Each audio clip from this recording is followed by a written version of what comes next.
Chapter 1: The Return. I broke off my engagement with Adrien Hayes. The reason was simple: he had fallen for someone else. And this someone was none other than my longtime rival, Serena Shaw. Isabelle, you're perfect in every way, except you lack the ability to show vulnerability at the right times. On the day of our engagement party, Adrien rebuked me in front of both our families. Is that your reason? I asked him calmly. Adrien's eyes were cold, clearly impatient with my questions. I didn't press further, my gaze simply falling on Serena Shaw, who stood behind him, his hand protectively on hers. She maintained a look of cold arrogance, as if the whole affair had nothing to do with her. It was a farce she had orchestrated, yet she played the part of an innocent bystander. After a moment of quiet contemplation, I said, "Fine, I agree to break off the engagement." After the disastrous party, my family, fearing the painful memories the house held for me, arranged for me to go abroad that very night. I was away for nearly 4 years. The next time I saw Adrien Hayes was at my welcome home party. Dressed in a crisp white shirt and a black suit, he was drinking alone in a corner. His tall frame, enveloped in a cool, reserved aura, couldn't hide the exhaustion in his eyes. Isabelle, my best friend Tessa, spotted me from the center of the room and waved me over. I walked over, champagne in hand. "Why didn't you tell me this welcome home gathering was a formal dinner party?" "Well, I wanted to surprise you," Tessa said, glancing toward the corner where Adrien stood. "I saw him when I came in. What's his story?" Guests had started to notice my arrival, but seeing me occupied, they simply raised their glasses from afar instead of interrupting. Tessa raised an eyebrow. "What else? The 3-year itch, I suppose," she said with a sigh. The old promises of commitment seem to have a shorter shelf life these days. Our parents' generation might have made it to the 7-year itch, but for Adrien and Serena, the trouble started around year 3. As if sensing my gaze, Adrien got a fresh drink from a waiter and started walking toward us. "Isabelle, long time no see." His voice was heavy, lacking the magnetic charm I remembered. "Mr. Hayes, it has been a while," I replied with polite formality. He froze, seemingly surprised by the formal address. He swirled the drink in his hand, a self-deprecating smile on his lips. "A few years and we've become strangers."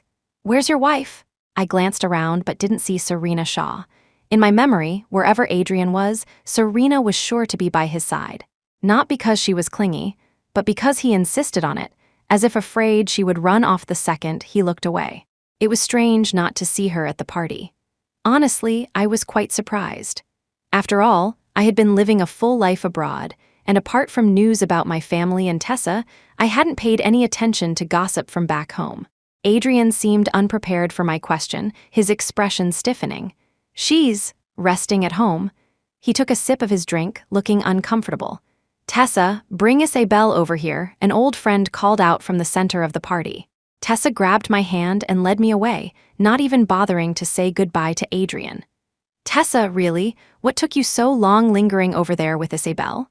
Mrs. Sutton, Tessa's mother, came over to scold her daughter. "Mrs. Sutton," I greeted her politely. "4 years, and you've become even more beautiful and vibrant, my dear," she said warmly. "You as well, Mrs. Sutton," I replied. She didn't stay long, soon heading to the card table behind a decorative screen. I stood near the screen and could faintly overhear the adults talking. "Why did the Hayes boy show up today?" my mother's voice followed. "He came on his own. Probably couldn't stand being cooped up at home." Mrs. Sutton chimed in. "He brought it all on himself, insisting on marrying that Shaw girl. She has a strong personality, much like Isabelle, but none of Isabelle's grace. Besides, Isabelle was raised by 2 loving parents. Her upbringing was always going to be healthier than a child from a blended family like Serena's. And to cause such a scene over a secretary, does she really have to make such a big deal out of it with Mr. Hayes?" Standing there, I started to piece things together. Serena had caused a scene over Adrien's secretary, and it must have been a huge one. "He never replaced his secretary?" I asked Tessa casually. Tessa shook her head. "Nope, the girl has been chasing after Mr. Hayes for years, and his attitude has always been ambiguous. Serena accused them of having an affair and posted it all over social media. The Hayes Corporation's stock plummeted, and a month ago, they almost faced a hostile takeover," Tessa added. "And to think he once said you were too tough and didn't know how to be vulnerable. I bet he knows what tough really means now. I smiled faintly. Indeed. Serena Shaw and I came from similar family backgrounds. Our personalities and academic achievements were also on par. The only difference was that her mother had passed away young, while I had both my parents. The Hayes and Croft families had been friends for generations. Adrien's mother, Alina, had always taught him that I was the ideal choice for a wife. Even he had believed it for the longest time that I would be his future wife. We were together through elementary, middle, and high school, and even into university. In the early years, it was our parents' arrangement. But in high school and university, he was the one trying to keep up with me, as I always had the upper hand academically. He met Serena Shaw in university. I never understood what he saw in her. After all, I often saw my own reflection in her actions. That is, until I saw her in the woods behind the campus one day. Dressed in a skimpy outfit, she wrapped her arms around Adrien's neck and brazenly kissed him. In that moment, the dignified image of Adrien I had built up over the years shattered. I had thought he was reserved and self-respecting. He was not. Afterward, I tried to probe him indirectly. What do you think of Serena Shaw as a person? Adrien placed a perfectly cut steak in front of me and said flatly, "She's a lot like you." I had to agree with that. After all, Serena always became intensely competitive whenever she was around me. Chapter 2. The kiss behind the hill. If I showed concern for a sick classmate in our club, she would too, often with even more enthusiasm and vigor. His words temporarily eased my worries, but the peace didn't last. On the day of the club performance, Serena and I were on stage together. I was playing the cello, while she was singing a duet with a male student, which included a short dramatic scene. The moment she wrapped her arms around the male student, I saw Adrien in the audience, his face dark as he stared at her. After the performance, I couldn't get in touch with Adrien. He seemed to have vanished into thin air for days. I was on the verge of calling the police until my senior in the club, Julian, told me what had happened. "Adrien, he's been hospitalized. You didn't know?" I was stunned. Hospitalized? My heart sank. Yeah, he's at City General. As soon as I got the address, I rushed to the hospital. But outside his room, I saw Serena Shaw peeling an apple for him. She was wearing a pale green dress. I looked down at my own identical dress, suddenly unsure who was copying whom. I pushed the door open. My eyes fell on Adrien's leg, which was in a cast. "What happened? Why are you in the hospital?" Serena answered for him. "The brakes on my bike failed. Adrien got hurt trying to save me." As she spoke, she fed a slice of apple to Adrien. Their interaction was as intimate as a couple's. "Is there anything else, Miss Croft?" Serena asked, a half-smile playing on her lips. "Your phone has been off. When you get a chance, you should call your parents. They'll be worried if they can't reach you," I said to Adrien calmly, then left the room. Thinking back now, that must have been when Adrien decided I didn't know how to show vulnerability. I probably should have thrown a fit in the hospital room, accusing him of his ambiguous relationship with Serena. But I didn't. My upbringing and the high society environment I lived in had taught me that self-restraint was a principle we should both adhere to without needing to be told. After that day at the hospital, I rarely saw Adrien without Serena by his side. "Miss Croft, what a coincidence!" Serena's usually cool and arrogant face now wore a hint of provocation and triumph. "It's not a coincidence. This is the university sports meet, a mandatory event." I took off my jacket and began warming up for the upcoming sprint. "It's just a sprint, hardly a challenge. If Serena were competing, she'd definitely take first place," Adrien declared, giving Serena a confident nod right in front of me.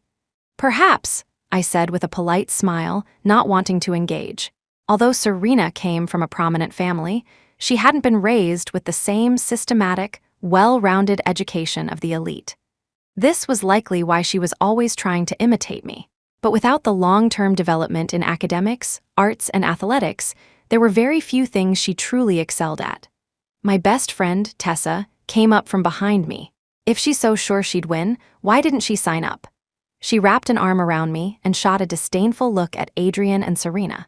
"It's about participating. How can you claim first place if you don't even compete?" Serena's face fell. She turned and stormed off, leaving Adrien behind. He shot me an angry glare before chasing after her. "What's gotten into Adrien? Is he that desperate?" Tessa muttered beside me. I replied, I think he's very desperate. Tessa looked at me with raised eyebrows. Are you still going to marry him? That remains to be seen, I said. The Hayes and Croft families were connected by generations of friendship and numerous business partnerships. If our marriage alliance were to be broken, my parents' life's work would undoubtedly suffer. That was a painful thought. After all, I was the sole heiress to the Croft Corporation. Any losses would come out of my future inheritance. At the sports meet, I won first place in the sprint. Tessa hugged me, ecstatic. After the sprint, the long-distance race began. I stood on the steps overlooking the track, but Adrien was nowhere to be seen. Julian, my senior, walked up the steps. Serena wouldn't let him compete. His words left me with a complicated feeling, but I remained silent. From then on, Adrien's presence at campus events dwindled. But my encounters with Serena only became more frequent. With her similar clothes and hairstyles, we practically looked like fraternal twins. Serena's figure and features were slightly more striking than mine, and many students couldn't help but compare us behind my back. At first, I didn't pay it much mind. It wasn't until things started to spiral out of control that I realized the gravity of the situation. The drama club's performance was approaching. Julian, the club president, invited me to help out. Don't you have a designated pianist? I asked. We did, but she got her hand caught in a bus door yesterday, Julian explained, scratching his head. I've heard you play the piano. You're brilliant. You'd be perfect for the part. After understanding the situation, I gladly accepted. That's fantastic, Julian said, his face lighting up. On the day of the rehearsal, the play's setting was a wartime period in the early 20th century, a story of love and loss amidst conflict. I was dressed in a graceful, vintage-style white dress with a faint daisy pattern and delicate lace trim at the collar, cuffs, and hem, making me look as serene as the flower itself. My piano performance was meant to open the show. I sat down at the piano, but just as I was about to begin, I was interrupted. What is she doing here? Chapter 3. The understudy Linda, her fingers wrapped in gauze, was glaring at me. I invited Miss Croft to help with the performance, Julian, the club president, explained as he rushed over. She's not even a member of the drama club. Why should she get the opportunity? Linda protested. I'm the president. Do I need your permission to decide who performs? Julian retorted, angered by Linda's baseless accusation. But I'm the one who secured this opportunity from our advisor besides. Even if it's an understudy, the advisor should be the one to decide. Did you get Professor Davis's approval, Julian? Linda pressed, pulling rank. Julian fell silent. While he had authority over many club activities, the final say always rested with the faculty advisor. If necessary, I can go through the official process with you, I said, standing up to ease the tension. The show is in 2 days. Getting approval from the department usually takes a week, someone whispered from the side. Julian pushed up his glasses. We can expedite it. Special circumstances call for special treatment. I stepped off the stage to follow him. Julian noticed Linda hadn't moved. Aren't you coming? You're the one who wanted to follow procedure. Linda hesitated, her expression turning sour. Don't tell me you already had someone else in mind, I said, seeing her reluctance and hitting the nail on the head. So what if I did? Linda shot back, her chin held high. Nothing. I'm just saying, if you had a backup, you should have told Julian right away. It would have saved him the trouble, I said coolly, not wanting to get dragged into the drama. Linda hesitated before snapping. I did tell him. I turned to Julian, confused. The person Linda recommended was me. At the doorway, Serena Shaw appeared, wearing a dress nearly identical to mine. Serena Shaw. Why her? Someone whispered nearby. If she's on stage, everyone will just be staring at her. You mean all the guys will be staring at her? I have to admit, they're wearing the same dress, but Serena wears it better. Linda, I already told you that Serena was not an option as a backup. Julian's veins bulged on his forehead, a clear sign of his frustration. If Serena isn't good enough, what makes Isabelle Croft so special? Linda shot back angrily. Their piano skills are on completely different levels, Julian insisted, determined to choose me. Who cares about skill level for a supporting role? My piano skills aren't as good as Isabelle's either, Linda argued. Stop wasting time. Let's just go see the faculty advisor, one of the lead actors urged impatiently. President, we're running out of time. Julian turned to me apologetically. I'm sorry for dragging you into this. I shook my head. It's fine, I have time, so it's no trouble. In the faculty office, our advisor, Professor Davis, smiled when he saw me. Julian, you managed to get Isabelle Croft, well done. Professor Davis, please consider Serena Shaw, Linda said, not wanting to be outdone, and pushed Serena in front of him. You two are both so talented. This is a difficult decision, the professor said, looking troubled. Professor Davis, Isabelle is the better choice. She has the advanced piano certifications, Julian reminded him. Well, Professor Davis stroked his chin, lost in thought. Professor, the piano is just accompaniment. The acting is what's important in a play. We don't want the music to overshadow the performance. Adrien Hayes walked in, one hand in his pocket. Isn't that the young Mr. Hayes? I can't believe I'm seeing him in person, another teacher in the office whispered. The Hayes Corporation went public this year. Its market value is huge, I frowned slightly. The university we attended was out of state, and our parents had instructed us to keep our identities quiet. They were worried about the risk of kidnapping, given the resentment that wealth could attract. And now, Adrien was revealing his identity. Professor Davis looked at me meaningfully. Miss Croft, what are your thoughts? I'll follow your arrangements. Whoever you choose is fine with me, I replied, my expression calm. To me, this whole conflict was bizarre. I was just trying to help someone out and ended up in this mess. It was incredibly frustrating. Feeling the pressure from the Hayes family's influence, Professor Davis didn't dare argue. Let's go with Serena Shaw, then he said with a forced smile. With the matter settled, Julian and I left first. As we walked out of the office, I glanced back and saw Professor Davis fawning over Adrien and Serena. Pathetic. A bully relying on powerful connections, Julian muttered, spitting on the ground just outside the door. I was taken aback. In my memory, Julian had always been gentle and refined. This was a side of him I'd never seen. Julian suddenly turned to me. This was my fault for not thinking it through. Let me treat you to a meal to apologize. I smiled and shook my head, about to refuse. Don't say no. If you refuse, I'll feel guilty, Julian said, reading my mind. He then added, I can see you and Serena don't get along. I froze. I thought I had hidden it well. If Julian could see it, did that mean Adrien could too? His tone suddenly shifted. She's imitating you. It's a clumsy imitation, and it's useless. Is it really useless? I thought. Adrien is clearly infatuated with her. If Serena was indeed imitating me, she must have added her own unique touch to it. Seeing that I was silent, Julian didn't press the matter. I didn't attend any more of the drama club's rehearsals. It wasn't because I was petty. It was because Julian had roped me into rehearsals for the Classical Ballet Society. Julian, is this the freshman you were telling me about? A senior, 2 years older than me, asked, her eyes lighting up when she saw me. We have a performance once a month. Would you rather dance or play an instrument? I saw you play the zither at the school festival last time. You were very good. I can play the accompaniment, I offered. I wasn't a bad dancer, but a month was a tight schedule for someone who wasn't professionally trained. The next day, I began rehearsals for the classical ballet performance. On the day of the drama club's show, I was in the middle of my own rehearsal as usual. Isabelle Croft, we have an emergency, Julian rushed in, interrupting our practice. What happened? The rehearsal came to a halt. Serena Shaw completely butchered the C minor etude, Julian said, out of breath. The show is paused, waiting for you to save the day. I couldn't process it. How did that happen? No time to explain, just come with me. Julian grabbed my hand and pulled me along. Chapter 4.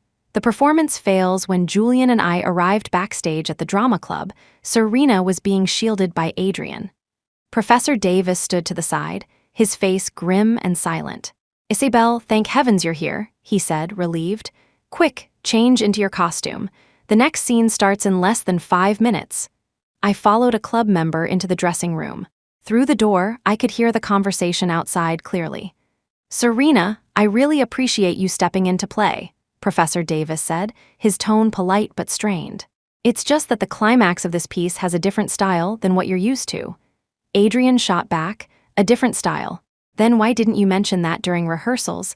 Why wait until she's on stage to point it out? Well, Professor Davis trailed off, at a loss for words. Julian stepped in to defend him. We did point it out during rehearsals. She said she was just a bit rusty and that she'd be fine with more practice. Exactly, someone else chimed in.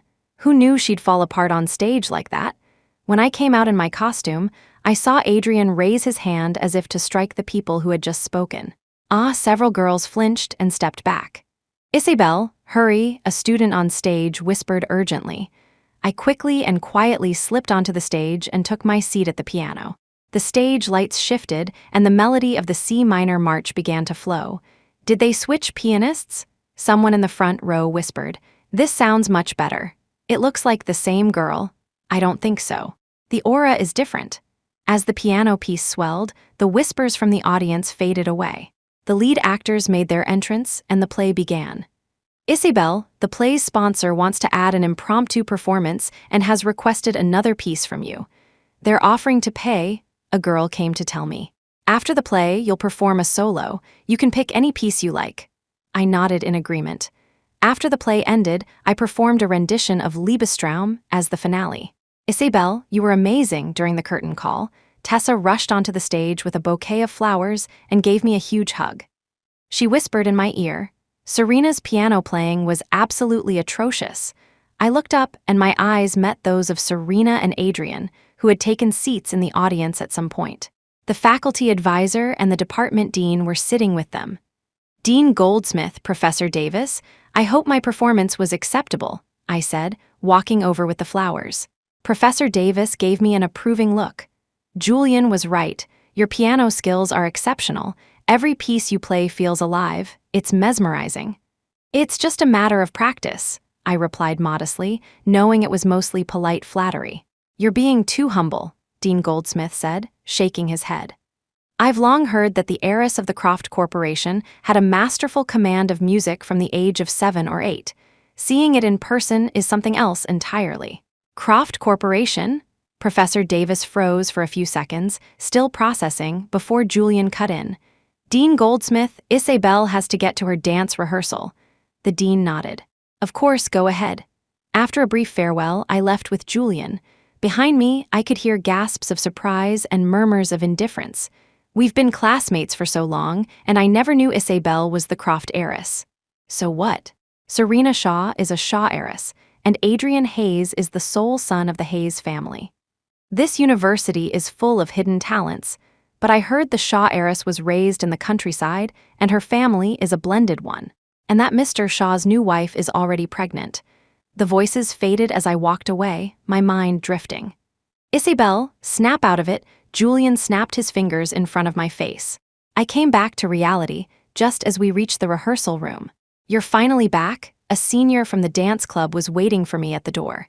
She pulled me inside, and when I looked back, Julian was already gone.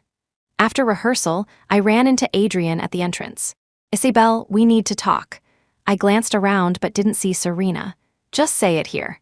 Tell your people to stop giving Serena a hard time. Adrien, do you really think I arranged for people to embarrass Serena during her performance today? Didn't you? Julian Sterling, the drama club president, is close to you. He knew the performance required a certain style of music and should have told Serena from the beginning. Why did he wait until the show to bring it up? Adrien accused, his face filled with anger. I looked at him calmly. Adrien, you didn't hear a word of Julian's explanation backstage today, did you? Not only that, but you're also busy inventing malicious motives for others. Adrien, are you even thinking straight right now? A flicker of shock crossed Adrien's face. He probably didn't expect me to be so harsh, given my usual gentle demeanor. Isabelle Croft, what right do you have to talk to Adrien like that? Serena rushed over, fuming. Don't tell me you're projecting your own guilt and twisting the truth. What guilt am I supposed to have? I turned to her, my expression icy. Miss Shaw, did I steal something from you? Exactly, if anyone's a thief. It's you, Serena Shaw, my best friend Tessa chimed in, arriving with milk tea. She stood beside me and glared at Serena. You're the other woman, yet you have the audacity to come here and act all high and mighty in front of the rightful fiancé. Isn't that ridiculous? And you, Adrien, Tessa continued. Isabelle is your fiancé. The Croft and Hayes families have a marriage agreement. You ignore Isabelle and defend this other woman over and over again. Have you no shame? Adrien, is what Tessa Sutton said true? Serena's face turned pale, as if she'd been dealt a massive blow. Adrien shot me a hateful look. Isabelle Croft, you've got some nerve. Adrien, you dare glare at Isabelle again, and I'll slap you. Tessa couldn't stand it anymore and raised her hand. I stopped her. Tessa, don't dirty your hands over something so worthless. Serena looked at Adrien, her expression proud. Adrien, I will not be the other woman. She turned to leave. Adrien rushed to block her path. I'll convince my parents to formally break off the engagement with the Croft family, he said desperately. Hearing this, Tessa rolled up her sleeves, ready for a fight. I quickly grabbed her. Fighting will get you a disciplinary warning. We're about to graduate. It's not worth it. But he insulted you like that. I can't let it slide. My hands were already aching from playing the piano, and I couldn't hold Tessa back. She broke free. I'm going to beat the crap out of you, you scumbag. Tessa had a background in martial arts and had been boxing since she was a child. Her strength was terrifying.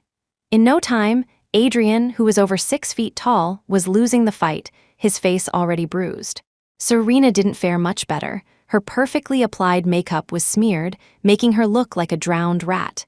Chapter 5. Hurting the parents. The fight brought all our parents to the university.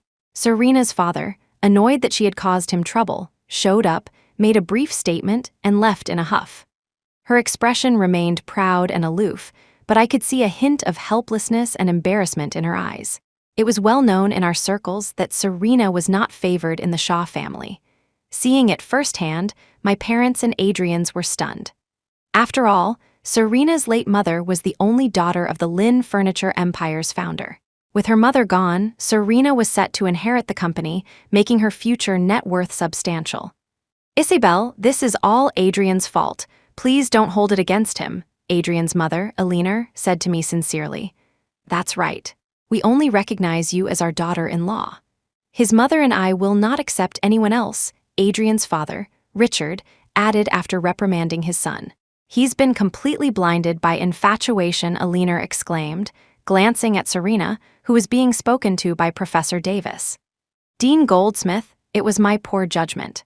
I didn't realize this would cause such a rift between the students, Professor Davis said, taking the blame. The drama club members did point out the issue with Serena's musical style early on, and Miss Shaw was indeed out of practice. If you knew she was rusty, why did you let her perform? Julian Sterling recommended Isabelle from the start. If she had played, none of this would have happened. Dean Goldsmith grew angrier as he spoke. If it weren't for Isabelle saving the day, today's performance would have been a complete embarrassment. Professor Davis's face stiffened. Being reprimanded by his superior in front of so many people was humiliating. Dean, it's not Professor Davis's fault. It's Julian's. As the club president, he failed to guide his members properly, which led to this, Adrien argued, stepping forward. Adrien, his father said sternly, pulling him aside. I think you're confused about who your girlfriend is. Serena Shaw is my girlfriend, Adrien shouted back defiantly. Richard raised his hand to strike him, but Eleanor stopped him. We're in public. Let the boy keep some of his dignity. Richard suppressed his anger and ordered, You, go over there and apologize to Isabelle in front of her parents. She used the club members to set Serena up. She's the one at fault, so why should I apologize? Adrien refused. Smack! A crisp slap landed on Adrien's face. The slap Richard couldn't deliver, Eleanor did. Adrien, you've disappointed me so much, she said, her eyes red with anger, her body trembling. Isabelle's mother and I have been best friends for years. Your father and hers are old friends, and you and Isabelle grew up together. How did it come to this? Adrien remained defiant. The relationship between our two families was now strained and awkward because of him. My father's face was grim, and he said nothing. My mother was silent as well.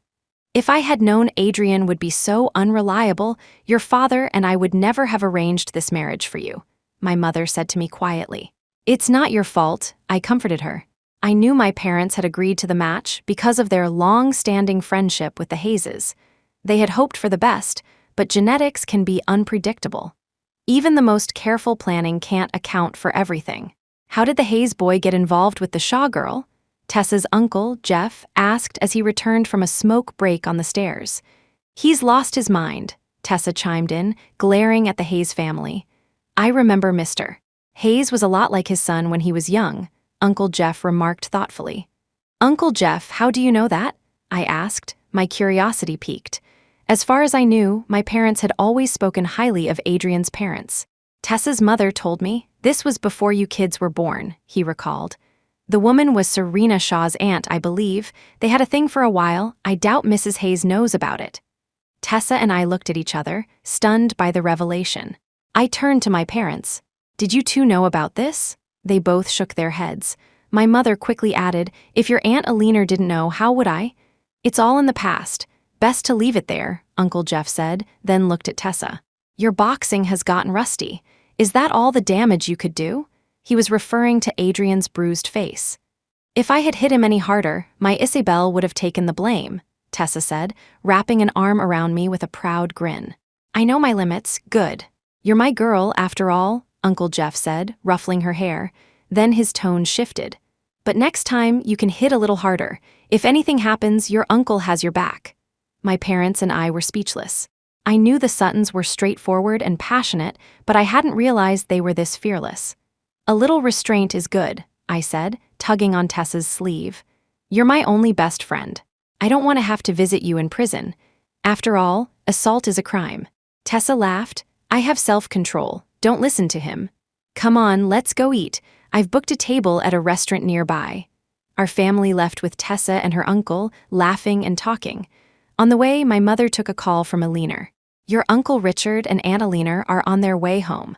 They're not letting Adrien back in the house until he admits he was wrong, she told me. Isabelle, about your engagement with Adrien. If you don't want to go through with it, your father and I will just call it off. It'll save you a lot of heartache later. I nodded.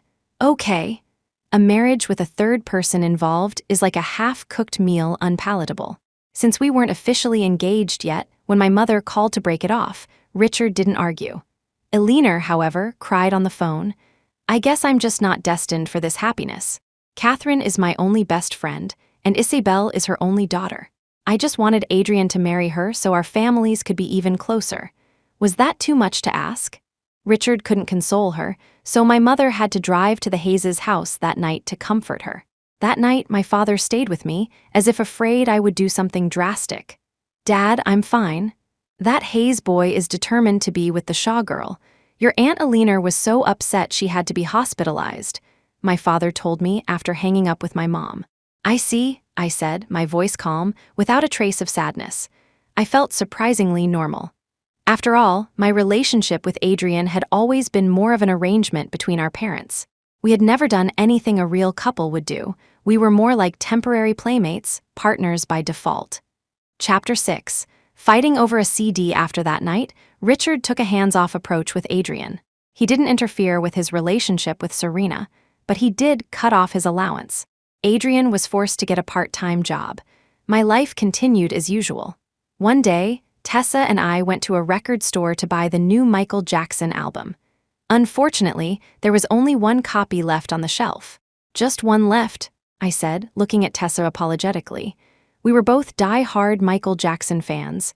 You can have it, Tessa said, her eyes glued to the album in my hand. I'll just ask my uncle to find me another one from abroad. Tessa, I love you, I said, making a heart shape with my hands. In my excitement, the CD slipped from my grasp. Luckily, it didn't hit the floor but fell into a bamboo basket below, where the store owner kept unpopular CDs. I bent down to pick it up, but another hand got there first. I began, thinking someone was helping me, but I froze when I saw who it was. Right place, right time. The last one, Serena Shaw said, holding the CD and turning to someone behind her. My going-away present to you. I followed her gaze to a boy in a baseball jacket. The jacket's structured silhouette accentuated his shoulders, and the hem of his white t-shirt rested on loose-fitting black cargo pants, giving him a relaxed, American-style vibe. He had been looking at the shelf but now turned toward us. That CD belongs to the girl behind you. The smile on Serena's face vanished. I found it in the basket, she retorted, implying it was fair game. Serena. Tessa started, ready to argue. I quickly stopped her. Miss Shaw, that CD is mine. Serena didn't turn around, just shot me a sideways glance. Your name isn't on it, and like I said, I found it in the basket. What proof do you have that it's yours? I pointed to the security camera aimed at the shelf. The security footage can prove it. I saw a flicker of annoyance cross her face. Sir, we need to see the security footage, she called out to the owner at the counter. The owner, engrossed in the TV, replied without looking up, the camera's been broken for 2 days. Did you hear that? A triumphant smirk appeared on Serena's face. I glanced at the camera again, then walked over to the owner. Sir, could you please check the footage again? He glanced past me, clearly not wanting to get involved. Look, I already told you. Before he could finish, I placed several $100 bills on the counter. If that's not enough, I can add more. I added a few more bills, making it over $1,000. All right, just a moment. The owner wasn't one to turn down free money for a simple task. Soon, the security footage was playing on the store's large screen. See, I said, turning to face Serena directly for the first time. She stomped her foot in frustration, but that was all she did. I'm not desperate enough to pay a fortune for a single CD, she sneered, tossing the album back into the basket. I walked over, bent down, and picked it up again. Thankfully, it wasn't damaged. I returned to the counter. I'd like to purchase this. Suddenly, a hand reached past me and slammed a stack of cash on the counter. Sir, we'll take the CD. Name your price. The owner adjusted his glasses, his eyes darting between me and the newcomer. I turned to my side. Adrien, do you really have to do this? Adrien gave me a cold look. Serena is my girlfriend. As her boyfriend, it's my job to stand up for her. For a moment, I felt a pang of jealousy, but my reason prevailed. Miss, what should I do? The owner asked, eyeing the stack of cash in Adrien's hand. It had to be at least $10,000, not including the price of the CD. I took back my money. Highest bidder wins. Spending thousands on a single album was ridiculous. The market price was only a few $100s at the time. If I couldn't find it here, I could always get it from abroad. Tessa, let's go. I pulled Tessa out of the record store. As we waited for the bus across the street, Serena emerged from the store, holding the CD, with Adrien looking at her dotingly. Where are you? Serena said into her phone. You're already on the plane. But I told you I was getting you this CD. As she said this, I saw the expression on Adrien's face visibly darken. Isabelle, the bus is here, Tessa said. We boarded the bus, where a local baseball game was playing on the TV. Adrien is insane spending $10,000 on a CD just to impress Serena. He's a love-sick idiot. The Hayes family has plenty of money. Don't worry about him, I said casually. But didn't you know? His father cut off his allowance, Tessa reminded me. I was shocked. Then, where did he get that $10,000? He couldn't have earned that much from a part-time job. I heard from a friend in the racing scene that Adrien's been involved in illegal street racing. She showed me her chat history, which even included a video as proof. So that's how. Adrien had always loved racing. The Hayes family had even built him a private racetrack. I handed her phone back. Well, if his parents find out, they'll probably restore his allowance. Tessa nodded. True, he is their only son after all. After that day, I always saw Adrien with Serena, no matter the time or place. One evening, after a late-night study session, I saw Adrien again as I was heading back to the dorm. He was still in his racing suit, with a few fresh cuts on his face. He was holding Serena's hand, reluctant to let her go back to the women's dorm. It's a good thing guys aren't allowed in the women's dorm. Otherwise, I bet he'd be sleeping in her bed, Tessa joked. That might happen sooner than you think, I replied. Street racing was a quick way for Adrien to make money. If Serena agreed to move in with him, he would undoubtedly spend a fortune to rent an apartment for them. You're right. Tessa, with our years of friendship, understood what I meant without me having to spell it out. My words turned out to be prophetic. A month later, Serena moved out of the dorm. After that, I rarely saw Adrien on campus. Any news about him came from campus gossip. Did you hear? That rich kid got caught street racing. Imagine, a rich heir racing cars to support his girlfriend. I don't know whether to feel sorry for him or for us. The world is too competitive, some joked, while others sighed. Chapter 7. The engagement dinner. As graduation approached, I was busy with my thesis. The next time I saw Adrien was at a dinner party hosted by his mother. Why host such a formal dinner? We're all family. A simple meal at home would have been fine. My mother fussed at Alina. The restaurant food is too rich, and you just got out of the hospital. You need to take care of yourself. I had to admit, I truly envied the friendship between my mother and Alina. What's there to envy?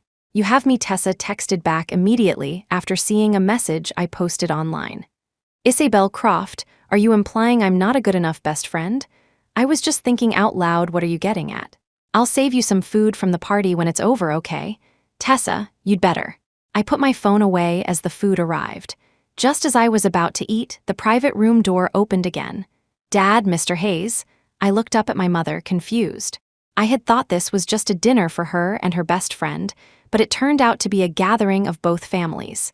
The only person missing was Adrien. Why are you here alone? Alina glared at her husband, her eyes fixed on the doorway. I told you to bring Adrien with you. My heart skipped a beat, and my hand holding the soup spoon froze. My mother seemed to notice. Your Aunt Alina wanted to give it one more try.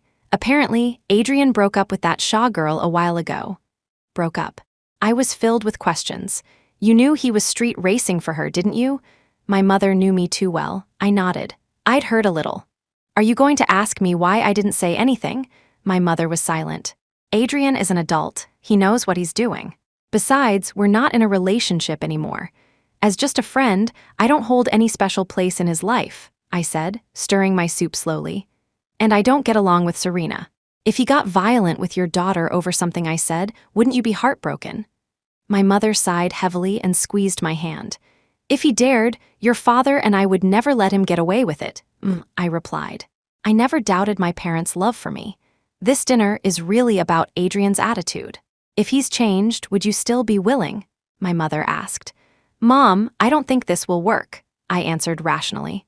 To show her sincerity, your Aunt Alina is willing to transfer 20% of the company's shares to your name before the wedding, my mother said, revealing Alina's offer. 20% was a huge amount, a very sincere gesture. But marriage wasn't something that could be forced, no matter how reasonable the parents were. I smiled faintly. Mom, let's not rush. We'll see. His phone is off and he's still injured. Where could he be? Alina put her phone down, her patience wearing thin. This is all your fault. I told you to keep an eye on him. What were you doing? She snapped, taking her anger out on her husband. He has his own 2 feet. What was I supposed to do? I have a company to run. I can't watch him 24/7, Richard retorted, a hint of annoyance in his voice. All right. Let's just treat this as a family get-together. It's fine if Adrien didn't come, my mother said, trying to calm Alina down. I'm worried about him. He's still injured, and the doctor said if he doesn't rest, he could have permanent health problems, Alina said, her eyes welling up with tears. Catherine, you have no idea. When his father and I got to the hospital, he was covered in blood. It wouldn't stop. While Adrien was in the hospital, that Shaw girl never once came to visit. Not only that, but she flew abroad to meet some other guy. When Adrien found out, he threw a huge tantrum. His father had a long talk with him, and he finally broke off contact with her. Hearing this, my suspicion was confirmed. Adrien wasn't coming today. He had most likely left to find Serena. Isabelle, if Adrien comes today, and if he's willing, would you still be? Alina turned the question to me. As I was trying to figure out how to answer, the door swung open. Adrien. A flicker of hope crossed Alina's face, but it was quickly replaced by anger. What are you doing bringing her here? I looked at the door. Adrien was in a leather jacket, his motorcycle gloves still on. He looked thinner and, as always, cool and distant. Didn't you ask me to come to the engagement dinner? How can we have one without the bride-to-be? He said, pulling Serena closer. Mom, Dad, I'm going to marry Serena Shaw. Clang, my father slammed his wine glass on the table. Richard Hayes, we've been friends for decades. My wife and your wife are best friends. My daughter is a gentle soul who doesn't like to fight, but that doesn't mean she doesn't have people to protect her, or that no one wants her. Your family has humiliated our Isabelle time and time again. This is too much. Richard's face was grim, but surprisingly, he remained silent. Annalena, thank you for the dinner. I'm full. Mom, Dad, shall we go? I wiped my mouth and calmly stood up. I could be insulted, but I couldn't go hungry. Catherine, I had no idea the boy would. Alina started to say as she tried to stop my mother, but Richard held her back. What's so wrong with Isabelle that you have to choose Serena Shaw? Alina yelled at Adrien, hitting her husband at the same time. She desperately wanted her friendship with my mother to be passed down to the next generation. Adrien was silent. I turned and walked toward him. Can you tell me why? Serena was undeniably more beautiful than me, but I considered myself attractive, and I was her equal in every other way.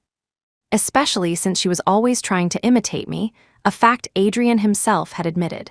I was genuinely curious about what drew him to her.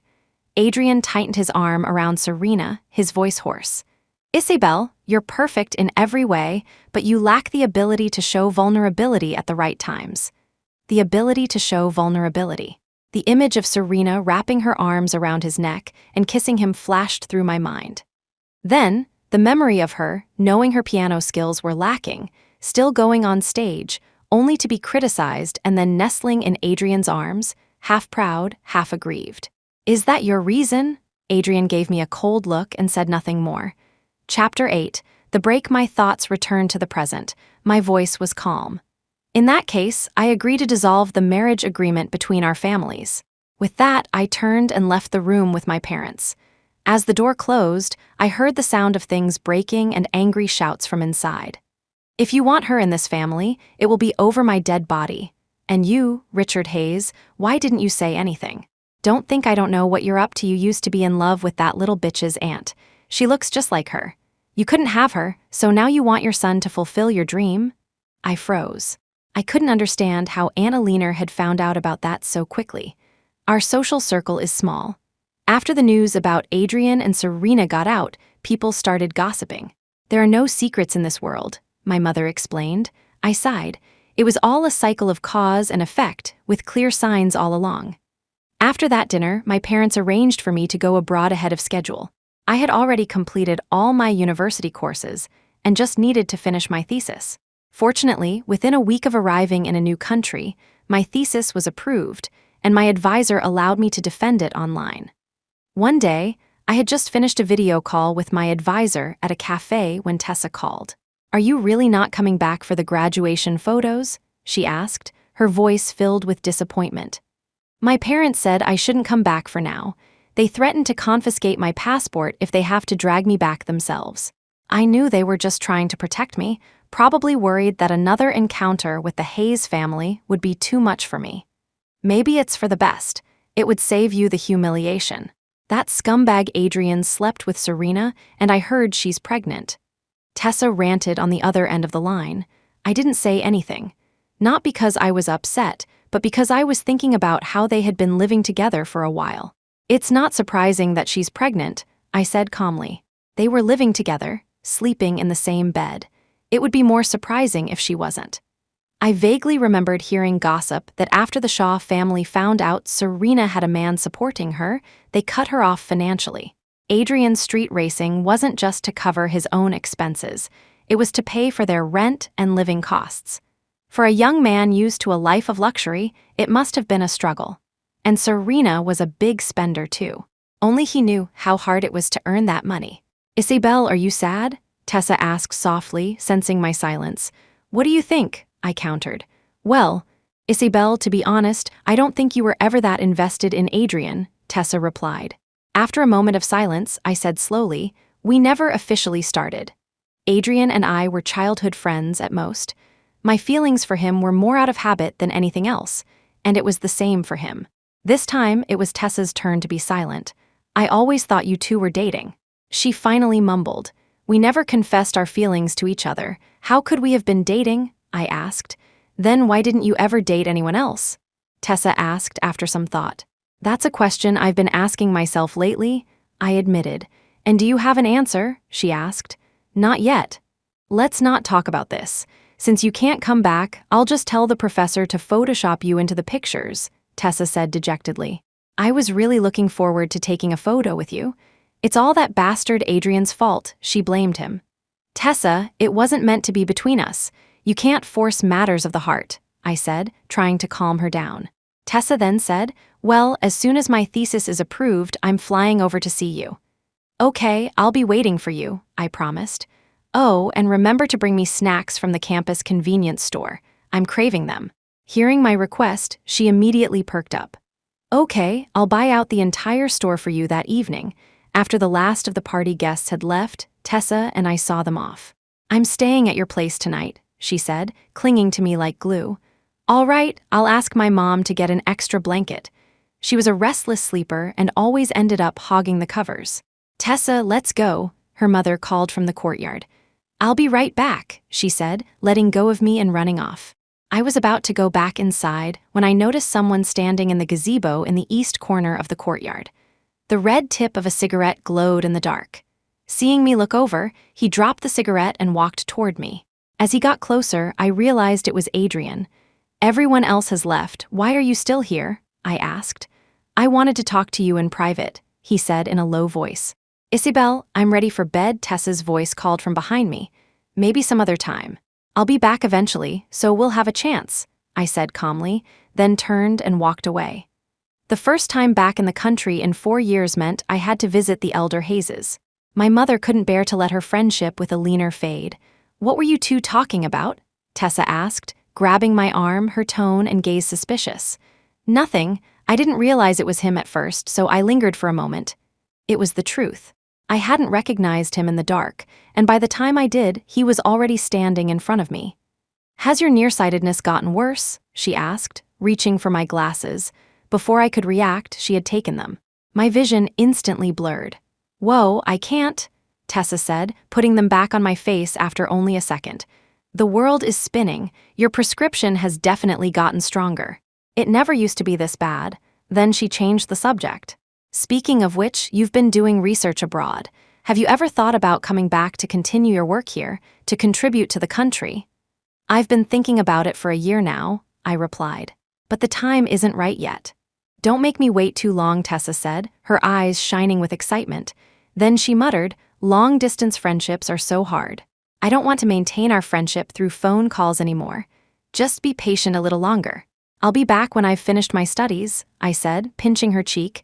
"You've gained weight." "What?" Tessa shrieked. "You're coming to the gym with me tomorrow." I nodded. "Okay." I realized it had been a while since I had worked out myself. The next day, Tessa and I went to the gym we used to frequent. "Miss Croft, long time no see," the owner, Mr. Kyan, greeted me. "Miss Sutton told me you went abroad. Are you back for good this time?" "Just visiting for now." My career was based overseas, so moving back would require careful consideration. "By the way, I lost my gym card. Can I get a new one?" "Of course." Soon, a new gym card was in my hand. Chapter 9. The reunion at the club after the treadmill showed 5 kilometers. I slowed to a walk. Tessa had been walking at a steady pace on the machine next to me the whole time. I was drenched in sweat, but she didn't have a single drop on her. At some point, she had even acquired a cup of milk tea. "I thought we were here to lose weight," I said. "You have to eat to have the energy to lose weight," she replied, handing me a bottle of lemon water. "I know you don't like sweet drinks." "Lemon water, sour and refreshing." I glanced at her, then picked up my own bottle of mineral water. "Don't even think about asking me to come with you next time." If I didn't have strong willpower, Tessa would definitely lead me astray. "My cousins heard you were back and want to get together. Are you free this afternoon?" Tessa asked, showing me her phone screen. "Where?" I asked. "The usual place, Phantom," she said. I nodded. "Are you going to run anymore?" "I can't." "I'm exhausted," Tessa said, looking at me with puppy dog eyes. "Let's go shopping instead. Exercise is about burning calories and shopping burns calories too." I didn't object. I hadn't worked out in a long time, and 5 kilometers was a bit much. Shopping sounded like a good alternative. We spent the rest of the day shopping and watching a movie. When Tessa and I arrived at Phantom, the private room was already full. We agreed on 6 o'clock. "It's 10 past. You have to take a penalty shot," Tessa's cousin said, placing a drink in front of me. It was a Bloody Mary, a cocktail made with vodka, tomato juice, lemon, and celery. The bright red of the tomato juice resembled blood, hence the name. "Cousin, why are you giving Isabelle such a strong drink?" Tessa protested, pushing the glass away. "It's too strong, don't you know she doesn't drink?" "Come on, she doesn't have to drink the whole thing, just a sip," someone else chimed in. "Isabelle, you've been abroad for years. Haven't you learned to drink yet?" I smiled but didn't say anything, my hand slowly reaching for the glass. In my 4 years abroad, I had learned many things, including how to drink. I was just careful not to overdo it, occasionally having a glass or two when I was alone. Alcohol was bad for the body, especially since my research required a sharp mind. Suddenly, a hand reached out and took the glass before I could. The club's lights flickered, casting shadows across the room. Isabelle's work involves scientific research. Alcohol can damage the nervous system, a familiar voice said. I'll take this one for her. Well, if it isn't the great Mr. Hayes, Tessa's cousin said with a knowing smile. I almost forgot, you're Isabelle's childhood protector, here to save the day. If you want to take the drink for her, he started, but Tessa covered his mouth. Say one more word, and I'll have my uncle cut off your allowance. Her cousin immediately shut up. Isabelle doesn't have to drink that stuff, Tessa declared, sitting down next to me. I quietly moved the glass back from in front of Adrien. A little sip won't hurt. With that, I took a small taste. See, Isabelle was only holding back because her mother was so strict. Now that she's been abroad with no one to watch her, of course she's learned to drink, Tessa's cousin said with a roguish grin. Looks like the hero's rescue was all for nothing, someone else teased quietly. Adrien chose a seat in a secluded corner and ignored the banter. Tessa leaned in and whispered, his sudden devotion now is worthless. Don't let him fool you.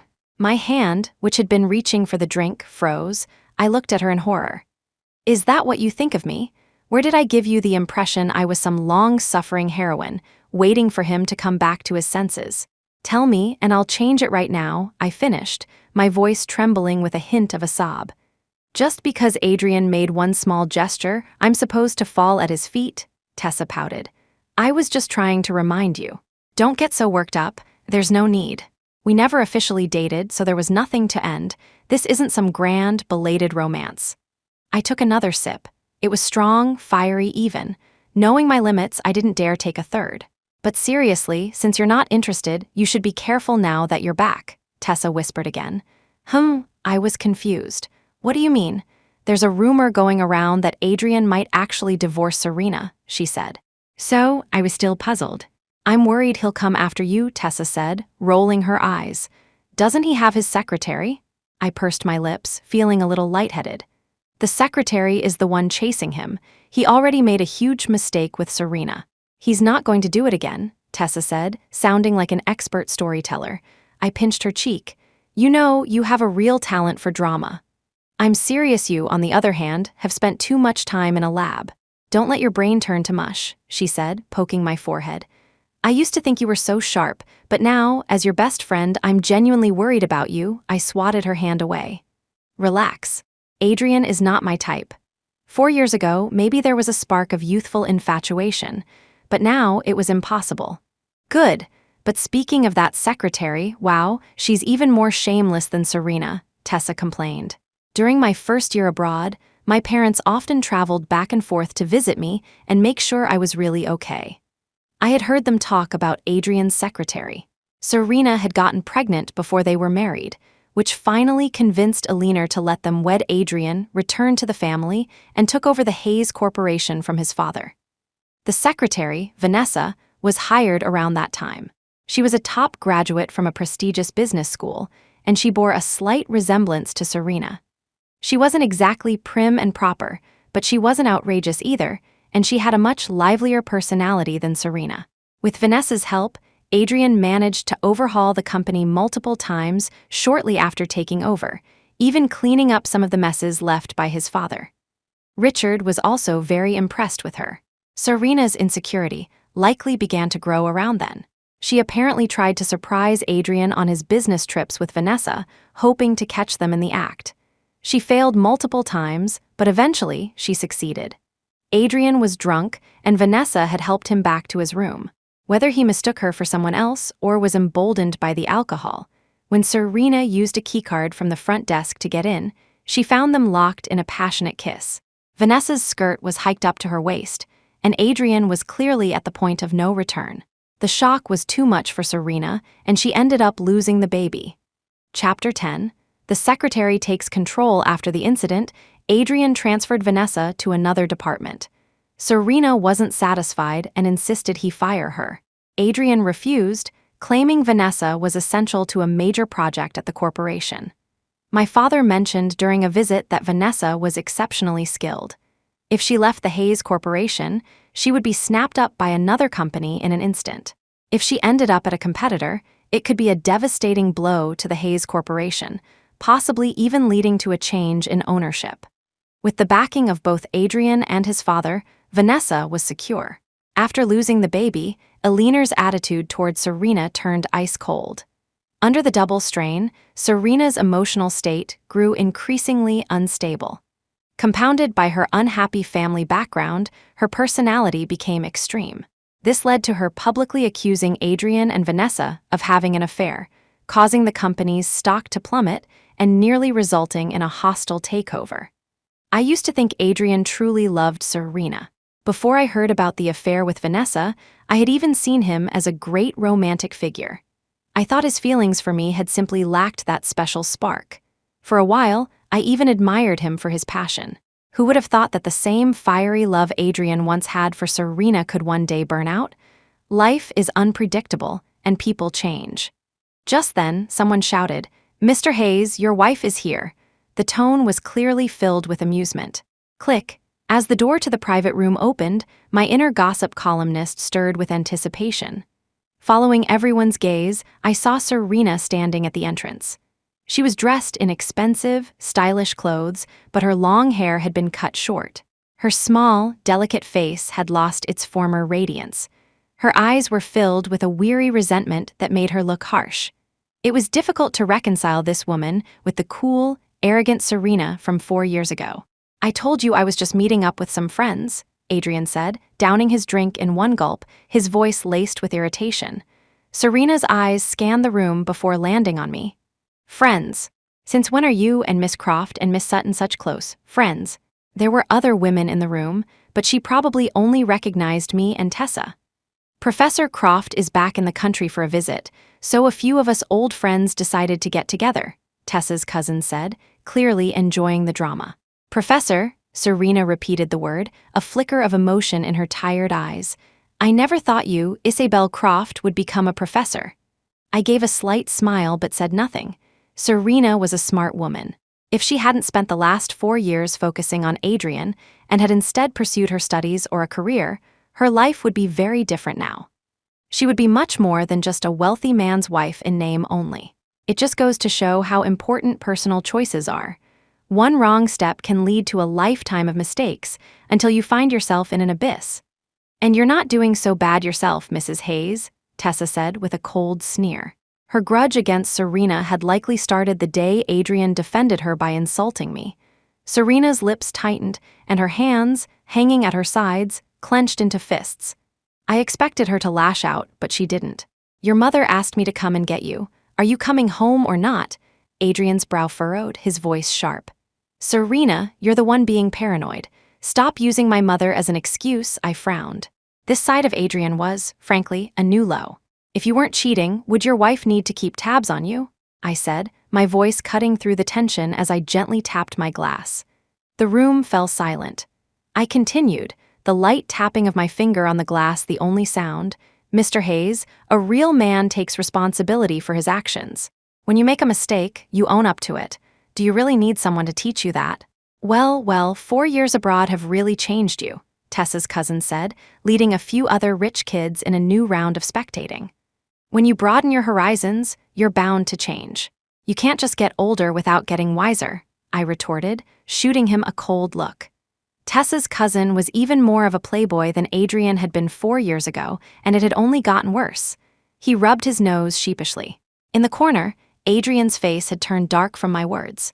"Are you happy now?" he snapped at Serena, not even looking at her. I thought she would fight back, but she didn't.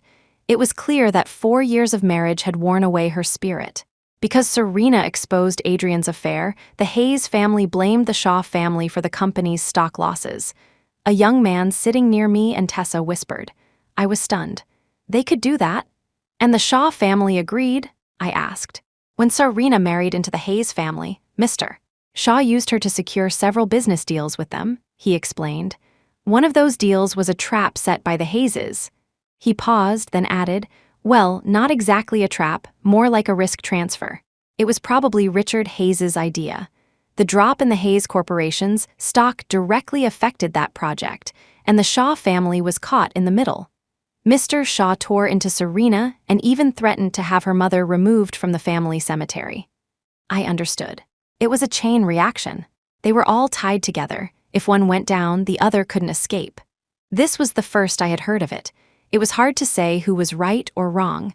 When I looked up again, Adrien and Serena were gone. "Isabelle, I'm so glad you're not a love-sick fool," Tessa said, hugging me tightly as if we had just survived a great danger. "I'm so glad you didn't marry Adrien. I can't imagine how heartbroken I would be if you were in Serena's shoes right now." "It's okay, I'm fine. It's just a what-if scenario. No need to worry," I said, comforting her. "If you worry too much and get sick, I'll be the one who's heartbroken." Tessa immediately straightened up and chugged her drink. Yes, seeing those two get what they deserve feels so damn good.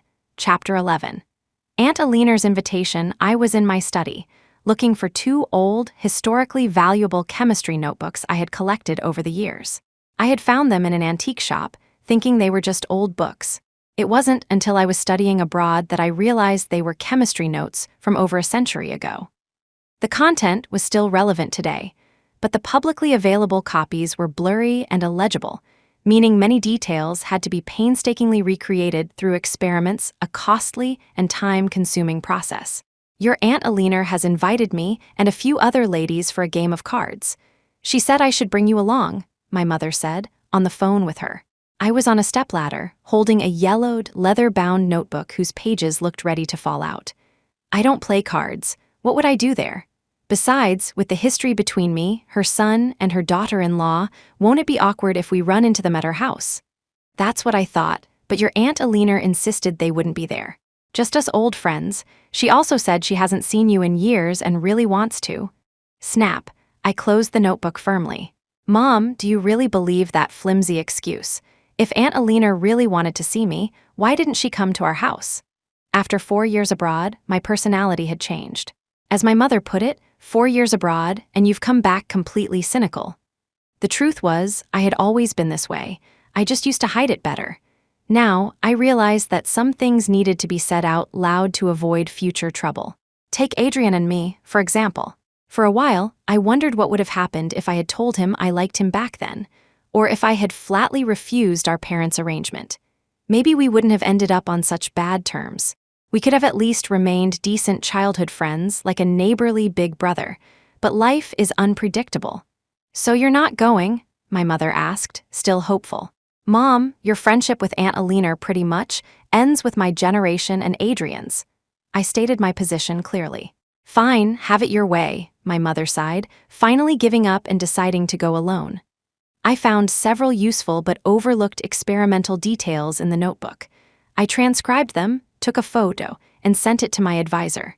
"Isabelle, this is it. How did you think of this? I saw it in a notebook." I didn't tell him I had the original. I had other plans for it. "We can have the team run experiments to verify it," my advisor replied. "Isabelle, when are you coming back? You gave me a month's vacation, remember?" I texted back. "Advisor, enjoy your vacation that afternoon. I went to the library to browse for books." The country had changed a lot in 4 years. The old library I remembered had been relocated, and a towering skyscraper now stood in its place. I used my phone to search for any remaining old libraries or antique shops nearby. Fortunately, about 5 kilometers away, there was an alleyway I remembered. It still had 2 or 3 shops that sold old books and notebooks. It had rained that morning, and a light mist hung in the narrow alley. "How can it not be here?" A girl was arguing with the shopkeeper at the first store. "I saw it just a little while ago." "Think harder, old man. Did you sell it to someone else?" "No, I really haven't seen the green notebook with finance notes you're talking about," the shopkeeper insisted, his brow furrowed in frustration. I lifted the curtain and went inside. "Miss, what can I get for you?" the owner asked, his eyes lighting up at the sight of a new customer. "Do you have any old notebooks? The vintage kind," I replied. Yes. Some are from universities, some from other places." "We have a lot. What kind are you looking for?" he asked. "Do you have any on chemistry?" "Yes, of course." The owner immediately opened a gate for me. "Go straight and turn left. That whole row is notebooks." "Thank you." I walked in and saw rows of neatly categorized old notebooks. I scanned them but didn't find anything that caught my eye. Just as I was about to leave, I came face to face with someone. Isabelle, what a coincidence. I was stunned. I never expected to see Adrien in a second-hand shop in this alley. Yes, it is. He glanced behind me. Are you here looking for chemistry notebooks? Yes, I nodded. A little outside help could make my work much more efficient. My gaze then fell on the green notebook tucked under his arm. I remembered the girl outside and guessed it was the finance notebook she was looking for. Noticing my stare, he pulled it out, looking a bit awkward. It's funny. The major I despised the most in university has become the one thing I have to rely on. I remember you used to say that a manager doesn't have to do everything themselves, but they must always have a backup plan. If they don't, they have to be multi-talented and lead from the front. I used to scoff at that idea. Now it's all come true. Skills are never a burden. You can learn something and never use it, but you can't afford not to have it. My tone was still cool. If the Hayes Corporation's finance team isn't working out, why not replace them? I asked. Adrien was silent. I remembered what someone had said at Phantom that night, that Adrien had transferred Vanessa. Your secretary doesn't have control of the entire company's finances, does she? His face turned pale. You've heard? I heard a little, the rest I guessed, I admitted. Looks like I guessed right. That was the crux of the matter. Adrien and his father were being controlled by the secretary. If you need help, I can recommend someone. A flicker of hope appeared in his eyes. Who? Julian Sterling. The hope in Adrien's eyes vanished. Him, Julian won't hold a grudge. And I heard he co-founded a firm that's become quite famous in the capital.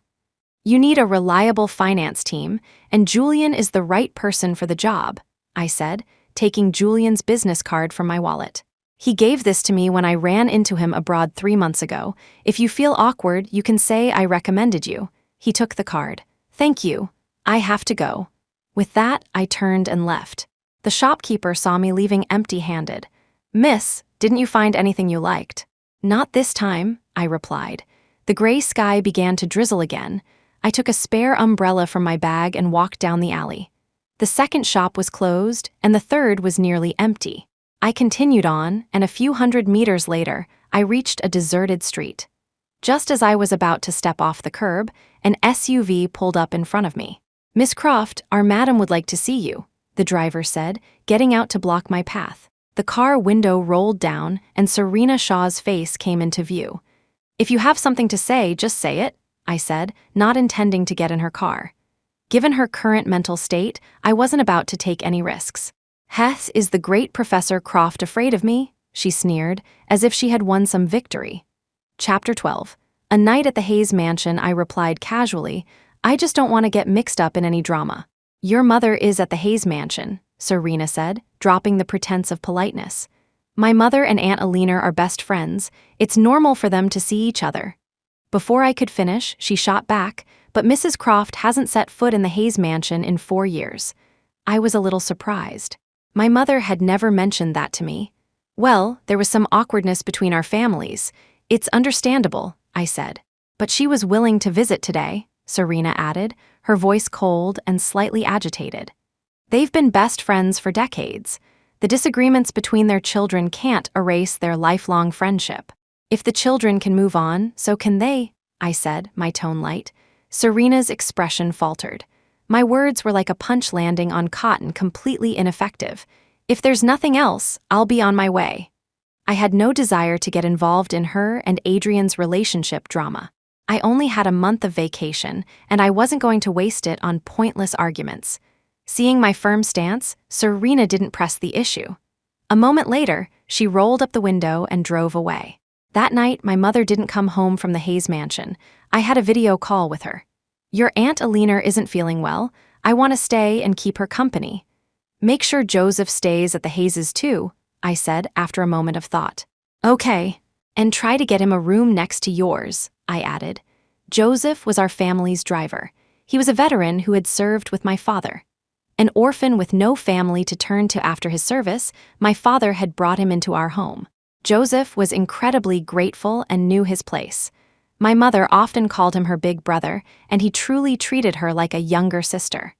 The next evening, my mother returned from the Hayeses, looking cheerful. You seem to be in a good mood, She placed a platter of fruit in front of me, a gift from your Aunt Alina. My eyes fell on the gold bracelet on her wrist. And look at me, see anything else different? She asked. That dress, the necklace. Gifts from Aunt Alina? Sharp eyes, my mother said, looking years younger with her happy expression. That bracelet and necklace look like a matching set. The dresses are too. Your Aunt Alina and I have been best friends for years. If it weren't for what happened 4 years ago. She trailed off. She still has that idea in her head, you know. What, are you planning to sell your daughter off for a new outfit and some jewelry? I took off my glasses and rubbed my tired eyes. What nonsense are you talking about? My mother retorted, giving me a sharp look. As if I would push you back to that scoundrel Adrien. Even if he's a changed man, why should my wonderful, unmarried daughter have to settle for a divorcee? I opened my eyes, surprised to hear such words from my mother. Your Aunt Alina has a nephew on her side of the family. She asked if you'd be interested in meeting him. A nephew from her side of the family? That sounds a bit distant. Not at all. He's your Aunt Alina's older brother's son. But aren't Aunt Alina and her brother estranged? I recalled hearing something about that. That's all in the past. After her brother and sister-in-law died in a car accident, she let it go, my mother said, her expression turning serious. You can't hold a grudge against the dead. That seemed plausible. My mother continued. Your Aunt Alina says her nephew looks more like her than Adrien does. She said since Adrien was such a disappointment, she might as well get a new son, more like Aunt Alina than Adrien.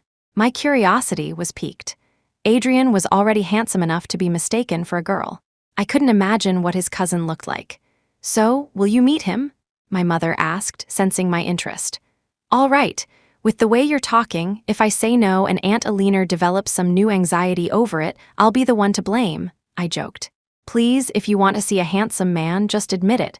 Don't make up such grand excuses, my mother teased back. I'll let her know, then I nodded. My mother was incredibly efficient. The meeting was set for the next day. Mrs. Croft, let's be clear, I warned her beforehand. We're just meeting. Don't turn this into a formal matchmaking dinner. Oh, relax. We're just going to your Aunt Alina's for a casual meal. My mother was in my closet, rummaging through my clothes. Wear this. It shows off your figure and suits your temperament, she said, holding up a sky blue, embroidered vintage-style dress. Mom, what I'm wearing is fine, I said, gesturing to my white blouse and casual trousers. My mother gave me a disdainful look. Are you going to the farmer's market?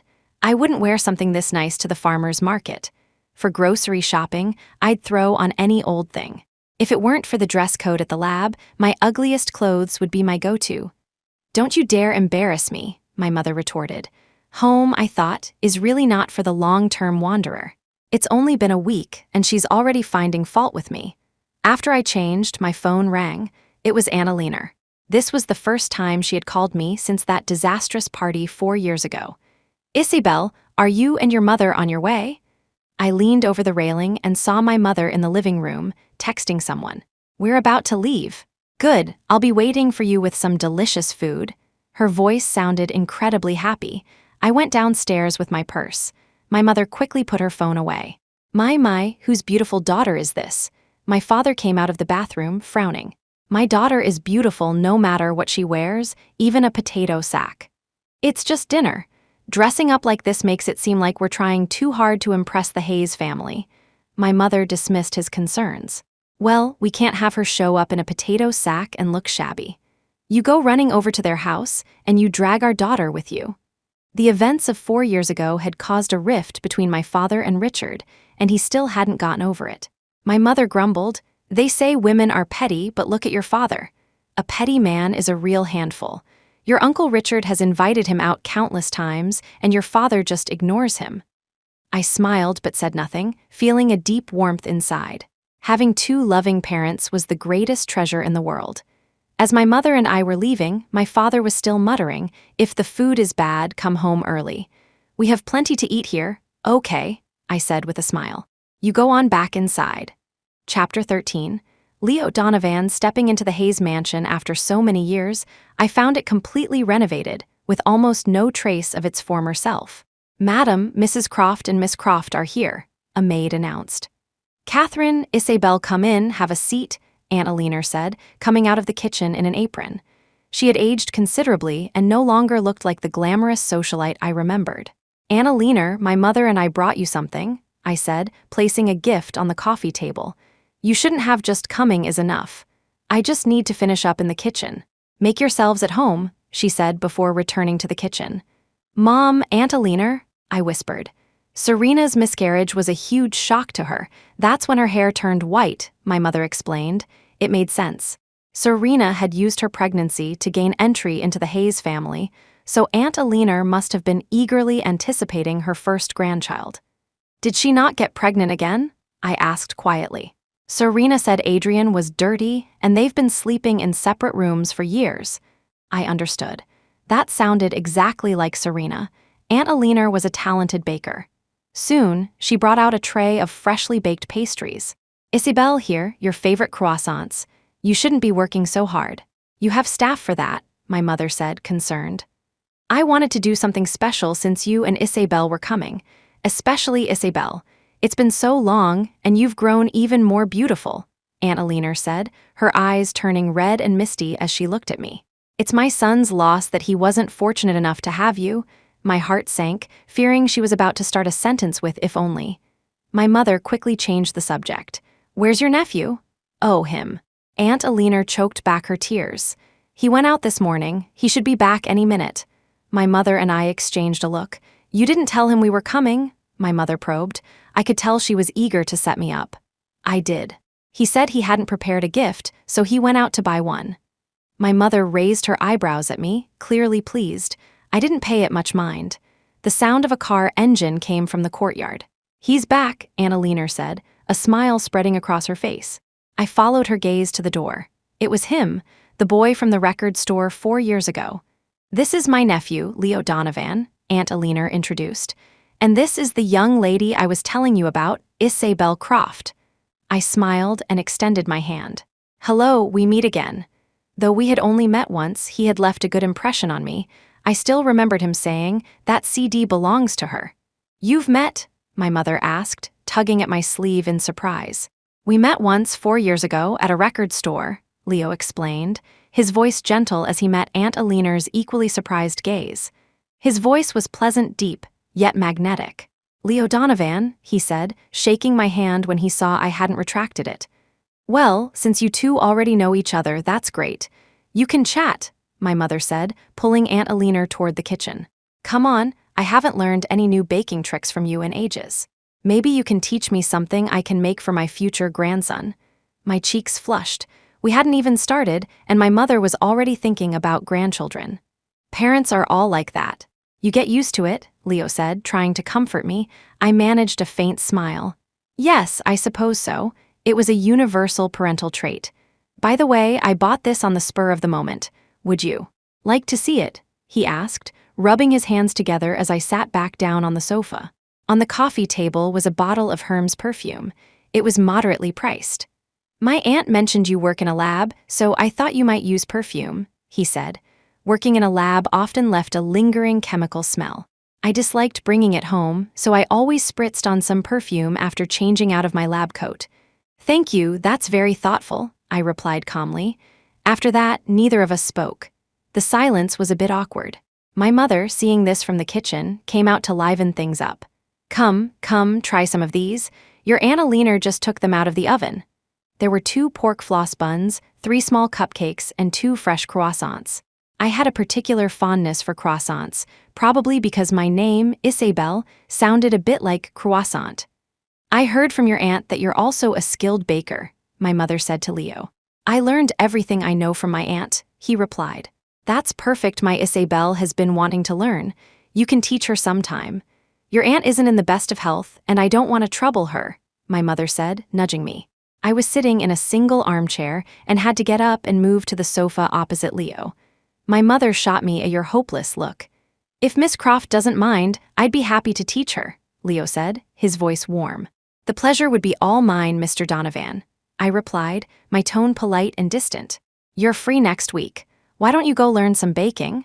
You can make some for your father and me. You can't cook, but baking shouldn't be too hard for you," my mother said, completely throwing me under the bus.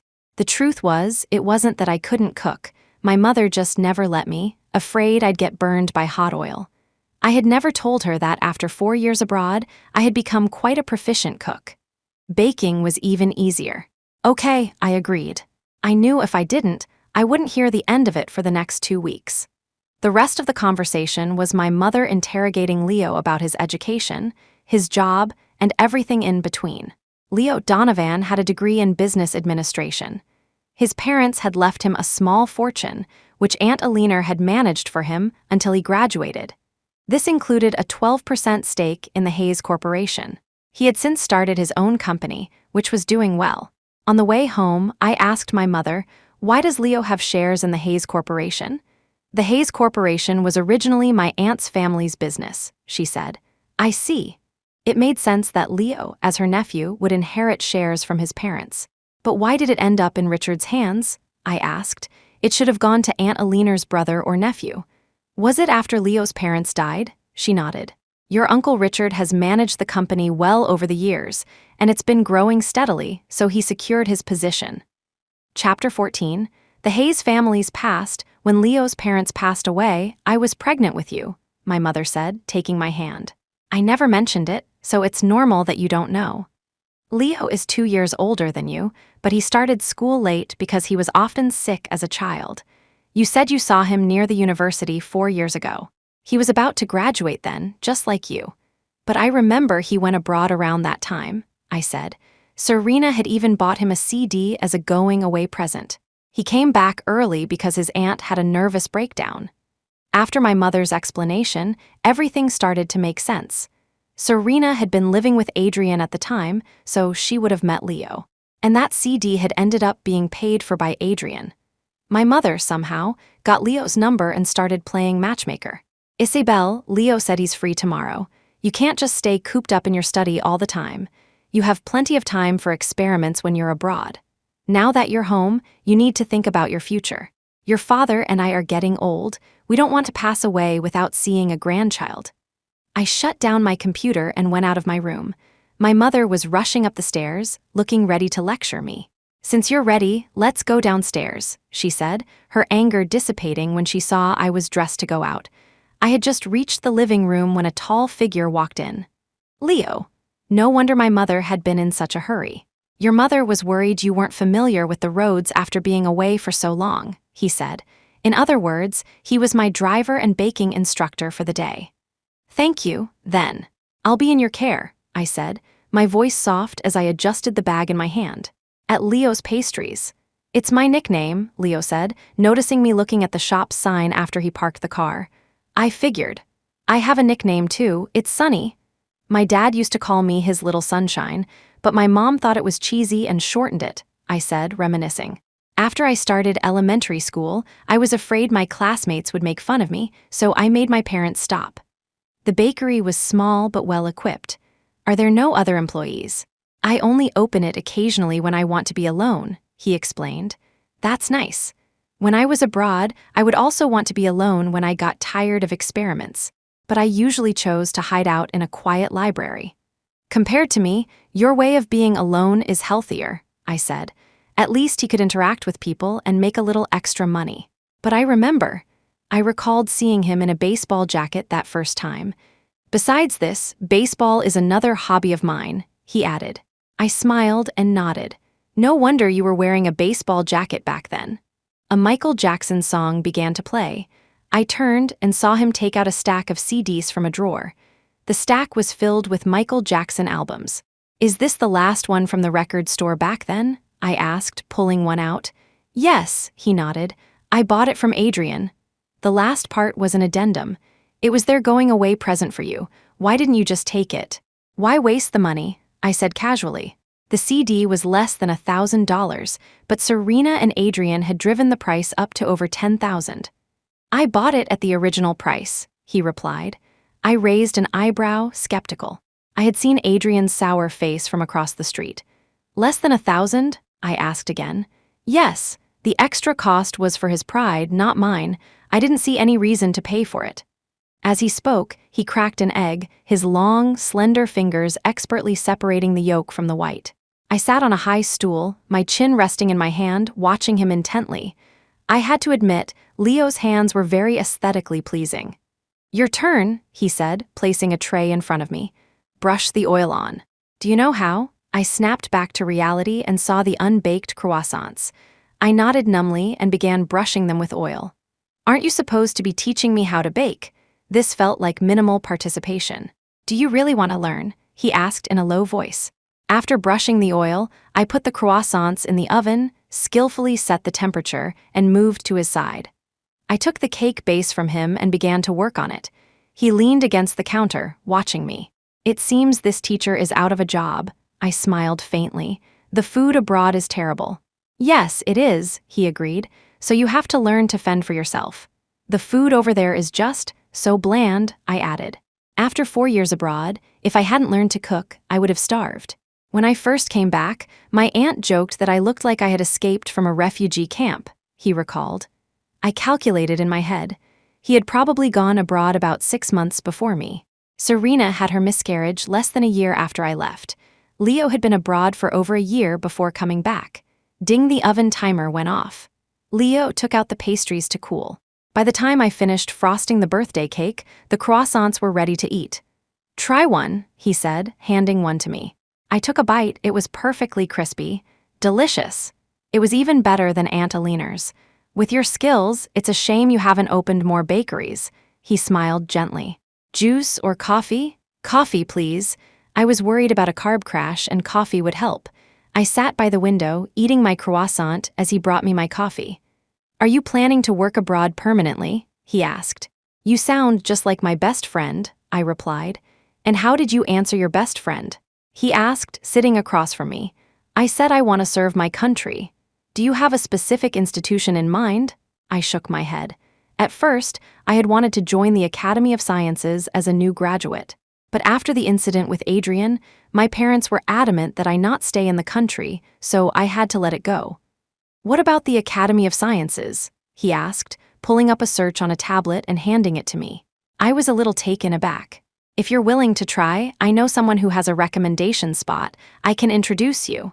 Leo's words reignited my hope. "Is that really still possible?" "Of course," he continued. "You have work experience from abroad. If you have a few research projects to beef up your resume, that would be even better." During my years abroad, I had led a chemistry research team. My project achievements were far from blank. "I want to try," I said, my voice serious. A faint smile crossed Leo's face. "I'll arrange it." Chapter 15. Returning home to work, my mother was overjoyed when she heard I was planning to move my career back home. "It's wonderful that you're coming back. It'll save your father and me from flying back and forth all the time. We can't rest easy with you so far away. It's not as safe as it is here, and the food is nowhere near as good." Then her tone shifted. "But do you have to continue with that research?" I followed her gaze to my father and guessed what she was thinking. "Dad is still running the company, isn't he? If worst comes to worst, we can hire a professional manager and let Dad retire." "We can't trust an outsider with the company," my mother said gravely. "But never mind. If you want to do research, then do it. Your father can manage for a few more years. If it comes to it, we'll just sell the company. You can never have enough money, and too much wealth can bring trouble." My mother always had a positive and open-minded attitude. "Would Dad be willing to let it go?" I asked. "Your father has wanted to quit for a long time. He was only holding on so he could pass it on to you. Since you're not interested, we might as well sell," my mother said with a smile. "I've been the one pushing him to keep going all these years. I figured if you didn't want it, you could have a child, and we could hire a manager to keep things afloat until the child is old enough to take over." "That's not a bad idea," I agreed. "Let my child bear the burden I couldn't. I could enjoy a life of leisure." Leo was very efficient. 2 days later, I received an invitation. At the Academy of Sciences, I met with a professor in her 50s, Professor Mayhew, a leading figure in the field of chemistry. "Professor Mayhew, I've admired your contributions to chemistry since I was a student." Professor Mayhew adjusted her glasses and studied me closely. "Isabelle Croft, are you the one who worked under Dr. Eckhart?" I nodded. "Yes." She pulled out a photo from an album. "This is me." The photo was taken abroad during a research project I had led. I was standing right next to Dr. Eckhart. "Dr. Eckhart is my junior," she explained. I was stunned. I never would have guessed there was a connection like this across the ocean. Professor Mayhew also studied abroad when she was younger. She only came back in her middle age, Leo had told me. Then, I began to worry that this job change would be complicated. Now that you're back, I'll just let him know I'm keeping you, Professor Mayhew said firmly, closing the album. I'll handle things on that end. You just focus on wrapping up your work there. Okay, thank you. I had been dreading having to tell Dr. Eckhart myself. Dr. Eckhart still owes me a favor. He promised he would train someone for me and send them over, she added, as if reading my mind. I see. Understanding the situation, I felt a weight lift off my shoulders. It was 5 o'clock when we left the academy, right at the peak of rush hour. As we passed the Hayes Corporation building, the light turned red. Leo stopped the car and looked up at the building, his expression dark and profound. I thought of his parents' fatal car accident. If they were still alive, Leo would be the master of this building. The glamorous surface of high society always hid a turbulent, unseen undercurrent. Beep, beep, beep, the light turned green and a car behind us honked. Leo started the car and drove away. A black Maybach was pulling out of the Hayes Corporation's driveway, heading in the opposite direction. Adrien was in the back seat. To avoid any trouble, I quietly rolled up my window, blocking his view. Leo drove me home. Why don't you stay for dinner? My mother asked, inviting him in. I clutched the bag of pastries tightly. Not today. My aunt is expecting me for dinner, Leo declined. I relaxed. In that case, I'll treat you some other time, I said, turning to him politely. It's a date, Leo said, getting back in his car and driving away. Did you make all of these? My mother asked, opening the bag to inspect the contents. I made the cream cake. Leo made the croissants. I took off my jacket and draped it over a chair. How did it go today? My mother asked. Professor Mayhew agreed to hire me, I replied. No, I mean with you and Leo, she said, slapping my hand lightly. A red mark appeared on my skin. Mom, I'm not thinking about a relationship right now, I said after some thought. You, my mother started, frustrated. You're not getting any younger. You should get married and have children soon, while we're still able to help you take care of them. You're going to worry me to death. She stood up and stormed off to her room. After that day, I didn't see Leo again. My mother also stopped nagging me about going on dates. Life seemed to have returned to normal. One day, after my morning run, I got a call from Dr. Eckhart. Isabelle, I might need a favor. I had a feeling it was about the academy. Go on. I have a senior colleague here in the States who is in desperate need of staff. I thought since you're already here, you could lend a hand. If it works out, you might even get a permanent position. You know you're the only one from your country on my team. Dr. Eckhart was straightforward, as expected. Can I think about it and give you an answer tomorrow? I asked. Agreeing too quickly might raise suspicion. Of course. I'll wait for your call, he replied. I walked home. Across the asphalt road, I saw a car parked outside our gate. The person inside got out when they saw me. It was Adrien. I crossed the road. Is the situation at your company resolved? I asked, a gesture of courtesy to an old acquaintance. He threw his cigarette on the ground. Not yet, but soon. Since the issue with the secretary is being handled, you and Serena should focus on your marriage. Your mother is still hoping for a grandchild, I reminded him rationally. Adrien was silent, but his usually indifferent eyes were now looking at me with a strange intensity. Are you and Leo Donovan dating? My expression tightened. I shrugged. When I get married, I'll send you an invitation. I knew I would probably get married someday, but to whom? I had no idea. I admired Leo, but my feelings for him weren't romantic. Besides, my female intuition warned me that he was no better than Adrien. Chapter 16. An old acquaintance from the second-floor balcony, my mother, on the phone, spotted me. Isabelle, it's Leo. He says he can't reach you and needs to talk to you. I glanced at my phone and saw 2 missed calls. I have to go. I walked past him and opened the gate. As soon as I entered the living room, my mother came downstairs. Who were you talking to outside? She peeked out, but the space was empty. Adrien, I said, seeing no reason to hide it. What did he want?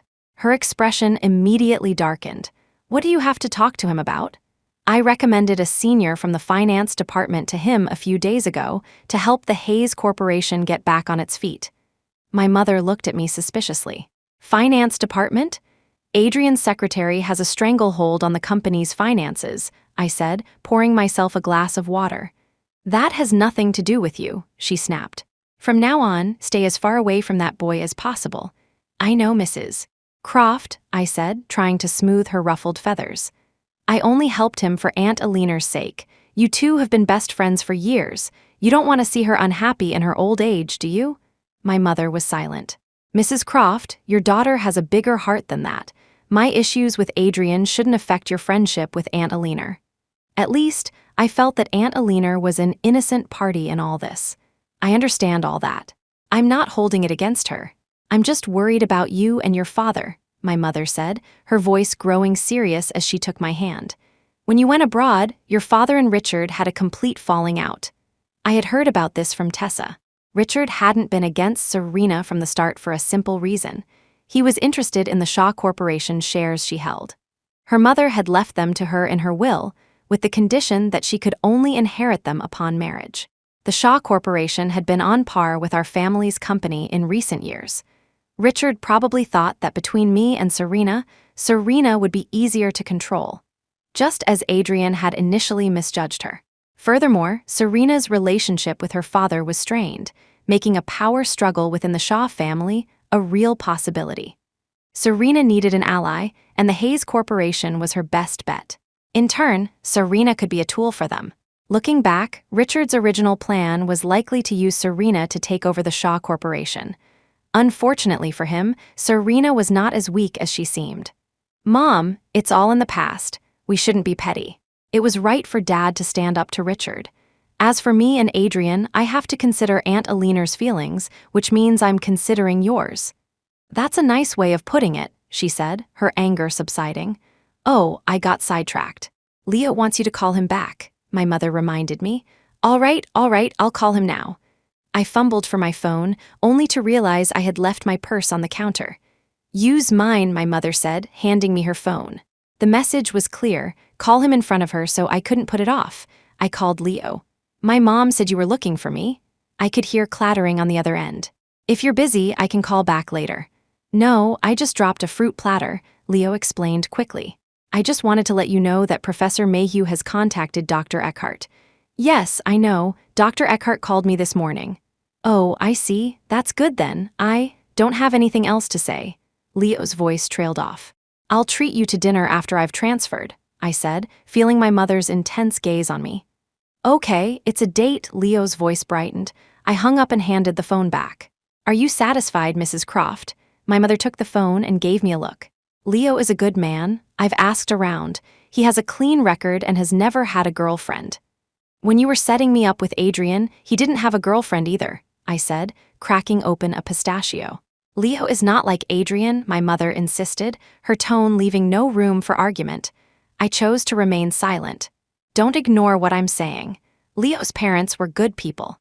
His character won't be bad. Mom, who are you implying has bad character? I paused, raising an eyebrow at her. Children shouldn't ask so many questions. This time, I won't lead you astray, she said, frowning. She then turned and went upstairs without another word. I pondered her words. My parents must have found out something about the Hayes family. After my run, I was sticky with sweat, so I went to my room to shower. Just as I got out, Tessa called. Hey, what are you up to? Just finished my morning run, I said, taking a sip of water and walking out to the balcony with my phone. I'm being forced to go on another blind date, she complained. Did you go? I asked. Not yet. It's scheduled for 2 this afternoon. I could read between the lines. What, you need a wingman? Hee, Tessa giggled on the other end. All right, what do you need me to do? I asked, getting straight to the point. When I went with her, I was either there to steal the show or to make her look good. One or the other. It's not that complicated, just come with me. That's it. So I had misjudged the situation. Who's the guy? He's no one special. Tessa's hesitation made me suspicious. No one special? Is it someone I know? I racked my brain, trying to think of any mutual friends, but came up empty. Tessa Sutton, have you been hiding something from me these past 4 years? If it was someone from our circle, it must have happened while I was away. Oh, it's just someone from the Sterling family, she said, her voice coy. I got goosebumps. The Sterling family? Julian Sterling? He was the only Sterling we both knew. Yep, Tessa confirmed. Chapter 17, he's the one, so you really like him. I still found it hard to believe. In my memory, Julian was rather frail, almost delicate. Tessa, on the other hand, was strong and powerful. It was hard to picture them together. Is there a problem with that? Tessa retorted. No, of course not, I said quickly. It's just, I thought you liked muscular guys. Liking muscular guys doesn't mean I have to marry one. That was a fair point. All right, I'll go with you this afternoon. It's a date, then I'll pick you up, Tessa said, her voice much lighter. After the call, I sat cross-legged on the sofa and opened my laptop to check my emails. Among the data-filled messages, one anonymous email stood out. I deleted it without opening it, wary of viruses, a professional hazard. At noon, Tessa arrived in a red Lamborghini, wearing a matching long dress. Darling, let's go, I put away my laptop, quickly changed and left. I wore a white blouse tied at the waist and a long black skirt. The meeting was at the Blue Shore Cafe, a seaside spot. The cafe was unusually quiet. Did you book the whole place? I asked. Tessa shook her head. At the far end of the cafe, a man in a white shirt and black trousers sat with his back to us. A bouquet of red roses lay on the empty seat next to him. I stopped in my tracks and gave Tessa a gentle push. This is a path you have to walk alone. Julian had gone to the trouble of booking the whole place for atmosphere, and this clueless woman had brought her best friend along as a third wheel. But, for the first time, a blush appeared on Tessa's usually bold face. Trust me, it's mutual. Go and have your romantic moment, I said, giving her a thumbs up. Are you sure? Tessa was clearly lacking confidence. Absolutely. Go on, Miss Sutton, your true love awaits, I nodded encouragingly. Tessa turned and walked hesitantly toward Julian. Tessa, Julian said, looking nervous as he stood up. He was about to offer her a seat when he noticed the roses. These are for you. The bouquet was so large that Tessa couldn't sit down while holding it. They both stood there awkwardly for a moment before Tessa finally put the flowers down and sat. I discreetly took out my phone and recorded the scene. There was a piano nearby, and I decided to add to the atmosphere. The gentle melody of a maiden's prayer began to fill the room. Isabelle Croft? Julian's voice called out. Yes, I asked her to come with me today, but how did you recognize her from just her back?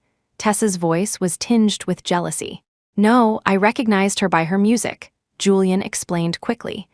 Isabelle is very talented with music, Tessa agreed, but I never expected my blind date to be you. I glanced at their reflection in the window and saw a faint smile on Tessa's lips. She was playing games with him. I had thought she was clueless about love, but it turned out she was a wolf in sheep's clothing. I knew it was you. I specifically asked my uncle to make sure before I came, Julian said, his honesty tinged with the shyness of a young boy. It was a stark contrast to the confident, articulate man I had seen abroad. He was a different person in front of Tessa. It's true what they say, love can make you timid and cautious. Is that so? Tessa said, her lips curving into a smug smile, though her tone remained neutral. I know you like muscular guys and I might not be your type, but if you really want, I can try working out, Julian said eagerly. It's just, I was on medication for a long time, so my constitution might be weaker than average. No, as long as you're healthy, that's all that matters, Tessa said, waving her hand. You don't have to change your body to fit my preferences, so you're. Julian's voice fell, assuming he was about to be rejected. I like muscular guys, but that doesn't mean my future husband has to be one, Tessa said, finally clarifying. I breathed a sigh of relief. She had said the same thing to me on the phone. At least she knew who to say it to. Muscles can be built over time. Character, on the other hand, is not something everyone has, Tessa added. Julian's character was indeed impeccable, but I was still curious about how they had gotten together. I would have to ask Tessa later how she had managed to catch such a prize. As the song ended, their date was going well, so I quietly slipped out. Before I left, I sent Tessa a message. Hold on to him, Julian is husband material. Tessa, of course. I always trust my own judgment. I left the cafe and saw that she had left her car keys in the ignition. Since I hadn't driven and Julian's car was right there, I figured she wouldn't need her own. I'm taking your car, I texted, then drove away. The cool night air, mixed with the sea breeze, woke me from my daze. GRRR. My stomach rumbled, reminding me that it was time to eat. I pulled over at a street food stall in the busy downtown area. My phone screen lit up. It was a message from Dr. Eckhart. Isabelle, have you made a decision? My colleague is getting anxious. Okay, I accept the position. I hadn't planned on dragging it out anyway. I'll call her right away. They should be able to get your onboarding process started soon. I got out of the car. Just as I was about to walk to the stall, a van screeched to a halt in front of me. The door slid open and a spray hit my face. Darkness. When I woke up, I was in an abandoned chemical plant. Who are you? Why did you kidnap me? A cold dagger was pressed against my cheek. Isabelle Croft, right? The man asked, confirming my identity. If you know who I am, you should know there will be consequences for kidnapping me, I said, my voice trembling slightly, but my mind was clear. HMPH, we were paid to do a job. We're not in a line of work where we plan for a future, he sneered, unfazed by my threat. My heart sank. The most dangerous kidnappers were the ones with nothing to lose. He seemed to read my mind. Scared, you have to at least tell me why you kidnapped me. To kill me, for money, or to threaten someone. My mind raced, considering all the possibilities. No comment. I suggest you save your energy, he said, stuffing a gag in my mouth. If they weren't going to kill me and weren't after money, then they were using me to threaten someone. But who? Chapter 18. The kidnapping I had been missing all night. My family would be worried and would have called the police. In a panic, my captors might do something drastic. I had to figure out their motive. MMMPH. So noisy, a bald man eating instant noodles kicked me. Be quiet or you'll regret it. MMMPH, I mumbled, trying to say. I have something to say. I work for the Academy of Sciences. If you hurt me, boss, I think she said something about the Academy of Sciences. A heavy-set man nearby said to the bald one. Damn, she's not a government employee, is she? Boss, we may not have family, but we have our hometown. If we bring trouble to our people back home, we'll be cursed even after we're dead. The bald man ripped the gag from my mouth. Are you really from the Academy of Sciences? If you don't believe me, check for yourselves. My superior is Professor Mayhew from the Academy. His words gave me my only chance for survival. Fatty, make the call and check, the bald man ordered, stuffing the gag back in my mouth. The heavy-set man went outside to make a call. He returned a moment later. Boss, the guy on the phone said not to worry about who she is, just do what he says. He says not to worry, so we don't worry. The bald man took a drag from his cigarette and snatched the phone. If the woman you had us kidnap is really a public servant, you're gambling our hometown's future on your ambitions, he yelled into the phone, then hung up, furious. You couldn't sleep your way to the top, so now you want to ruin our hometown's future. In your dreams, he squatted down in front of me. We'll know who you are by morning.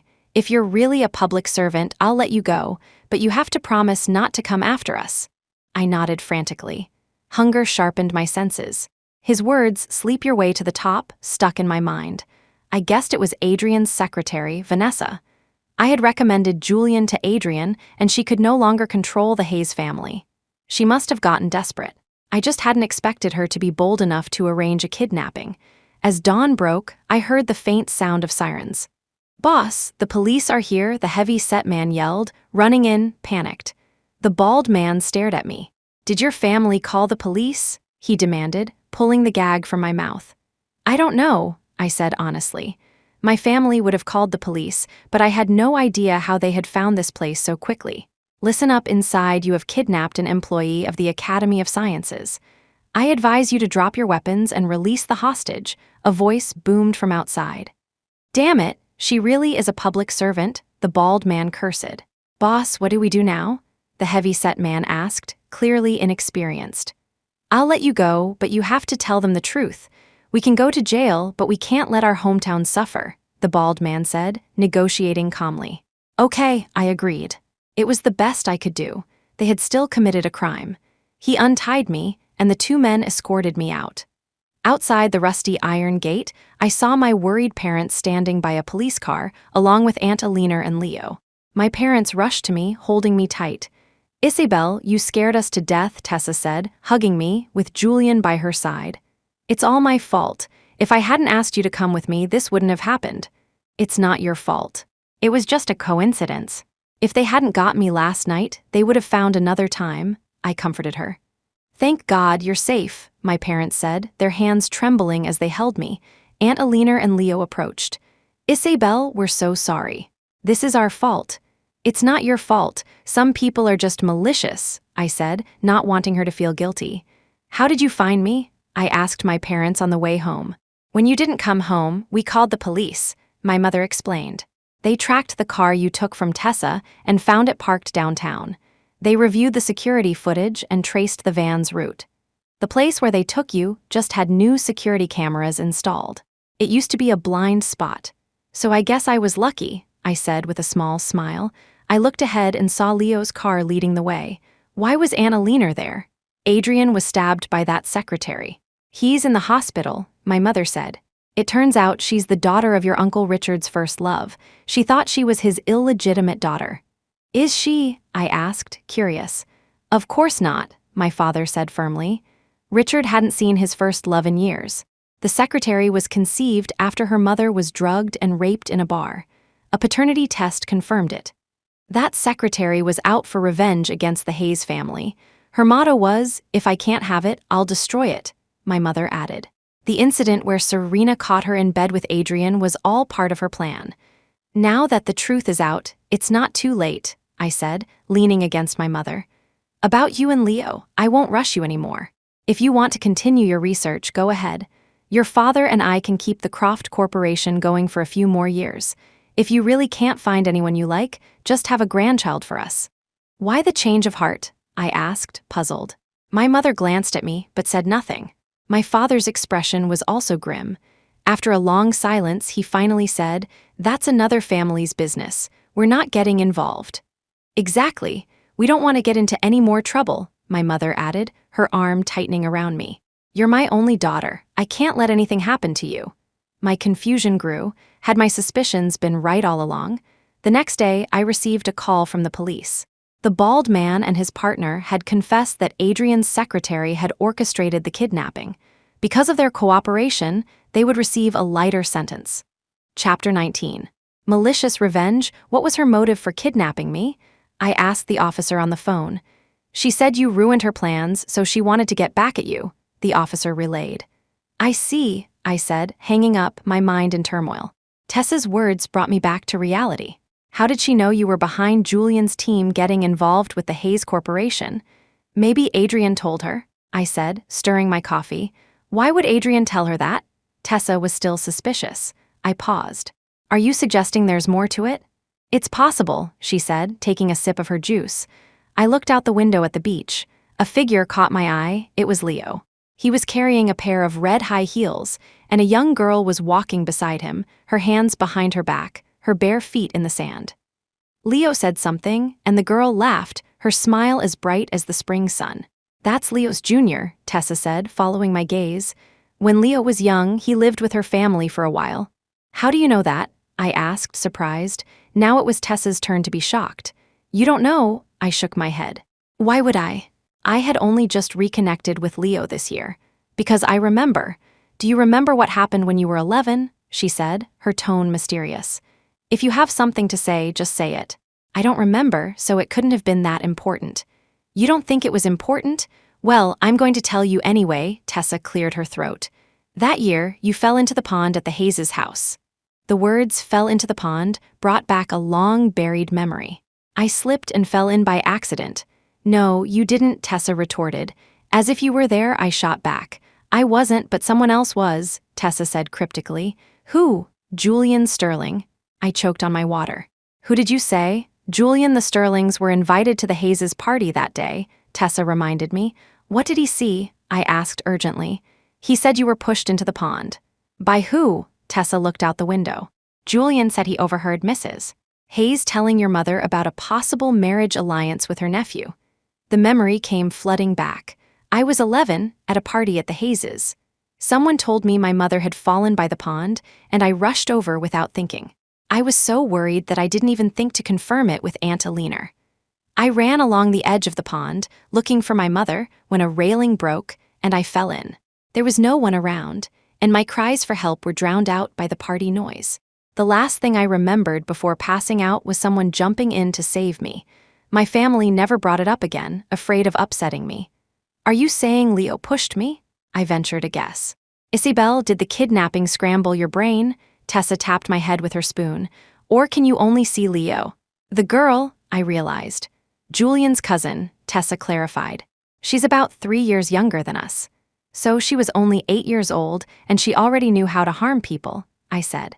Yes, you're finally catching on, Tessa said, nodding in satisfaction. All for Leo.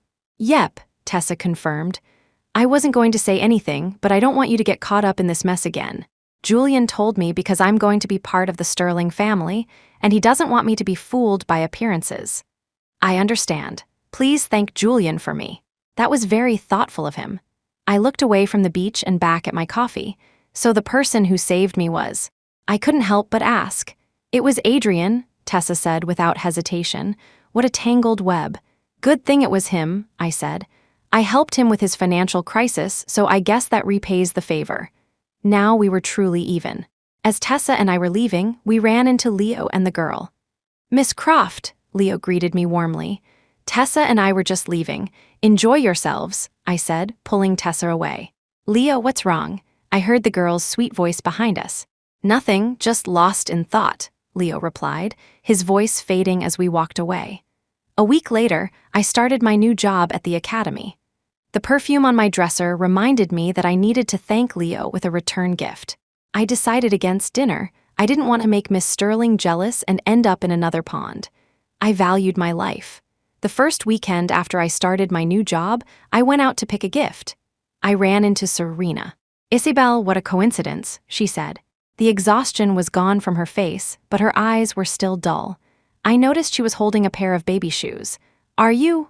The word pregnant died on my lips as she said, Today is the anniversary of my baby's death. I'm so sorry. I didn't mean to, I said, my heart aching for her. Thank you for your help with that secretary, she said. I did it for Annalena's sake, I said, picking up a pillow and stroking it. And to repay a debt. Serena looked at me, then smiled. Adrien is insisting on a divorce. I've agreed. I looked up, surprised but understanding. There's more to life than love. It's good that you can see that. I started to walk away. Do you still love Adrien? She asked suddenly. I turned back, a faint smile on my face that didn't reach my eyes. What you like isn't necessarily what I like.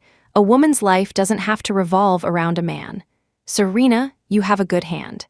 It all depends on how you play it. With that, I walked away. Chapter 20. A business associate at the luxury goods counter, I stared at the exquisite cufflinks and tie clips, unable to decide. I had only ever bought such things for my father. Even Adrien, whom I had known for years, had never received such a gift. Giving one to Leo felt inappropriate, especially if he had a girlfriend. Are you buying for a boyfriend, miss? A sales associate asked. For a male business associate, I replied calmly. Friend felt too familiar, so business associate seemed more fitting. If he has a girlfriend, you could get some jewelry for her, she suggested. If not, you'll have to choose based on his tastes. Her first suggestion seemed like a good idea. I picked out a unisex skincare set and a diamond jewelry set. Leo spent most weekends at his bakery. I drove by, planning to drop off the gift.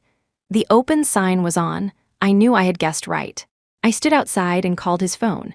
The ringing echoed from inside, but no one answered. I was about to go in when I remembered seeing him at the beach with the Sterling girl. What if I walked in on them? I turned to leave when I heard a loud crash, followed by another. Something was wrong. I pushed the door open. Leo, I'm in here. His voice was faint, coming from the kitchen. I ran in and found him on the floor, his face pale. Are you okay? I helped him up and got him a glass of water. Is there any medicine here? In the drawer, he said, pointing to the drawer next to the CD player. I found several boxes of stomach medicine. Which one? One of each. I got him the pills and a glass of hot water. After he took them, I stayed by his side. Do you need to go to the hospital? His color was returning, but he still looked pale. He shook his head. It's an old problem. You came to drop something off? He asked, glancing at the shopping bag on the table. Yes. You helped me get the job at the academy. I wanted to thank you, I said. I wasn't sure what to get, so I chose a skincare set and some jewelry. He leaned back on the sofa, a weak smile on his face. I seem to recall you promised to treat me to dinner. Dinner takes time, and I was worried our schedules wouldn't line up, I explained. Besides, with your cooking skills, I'm sure you eat well.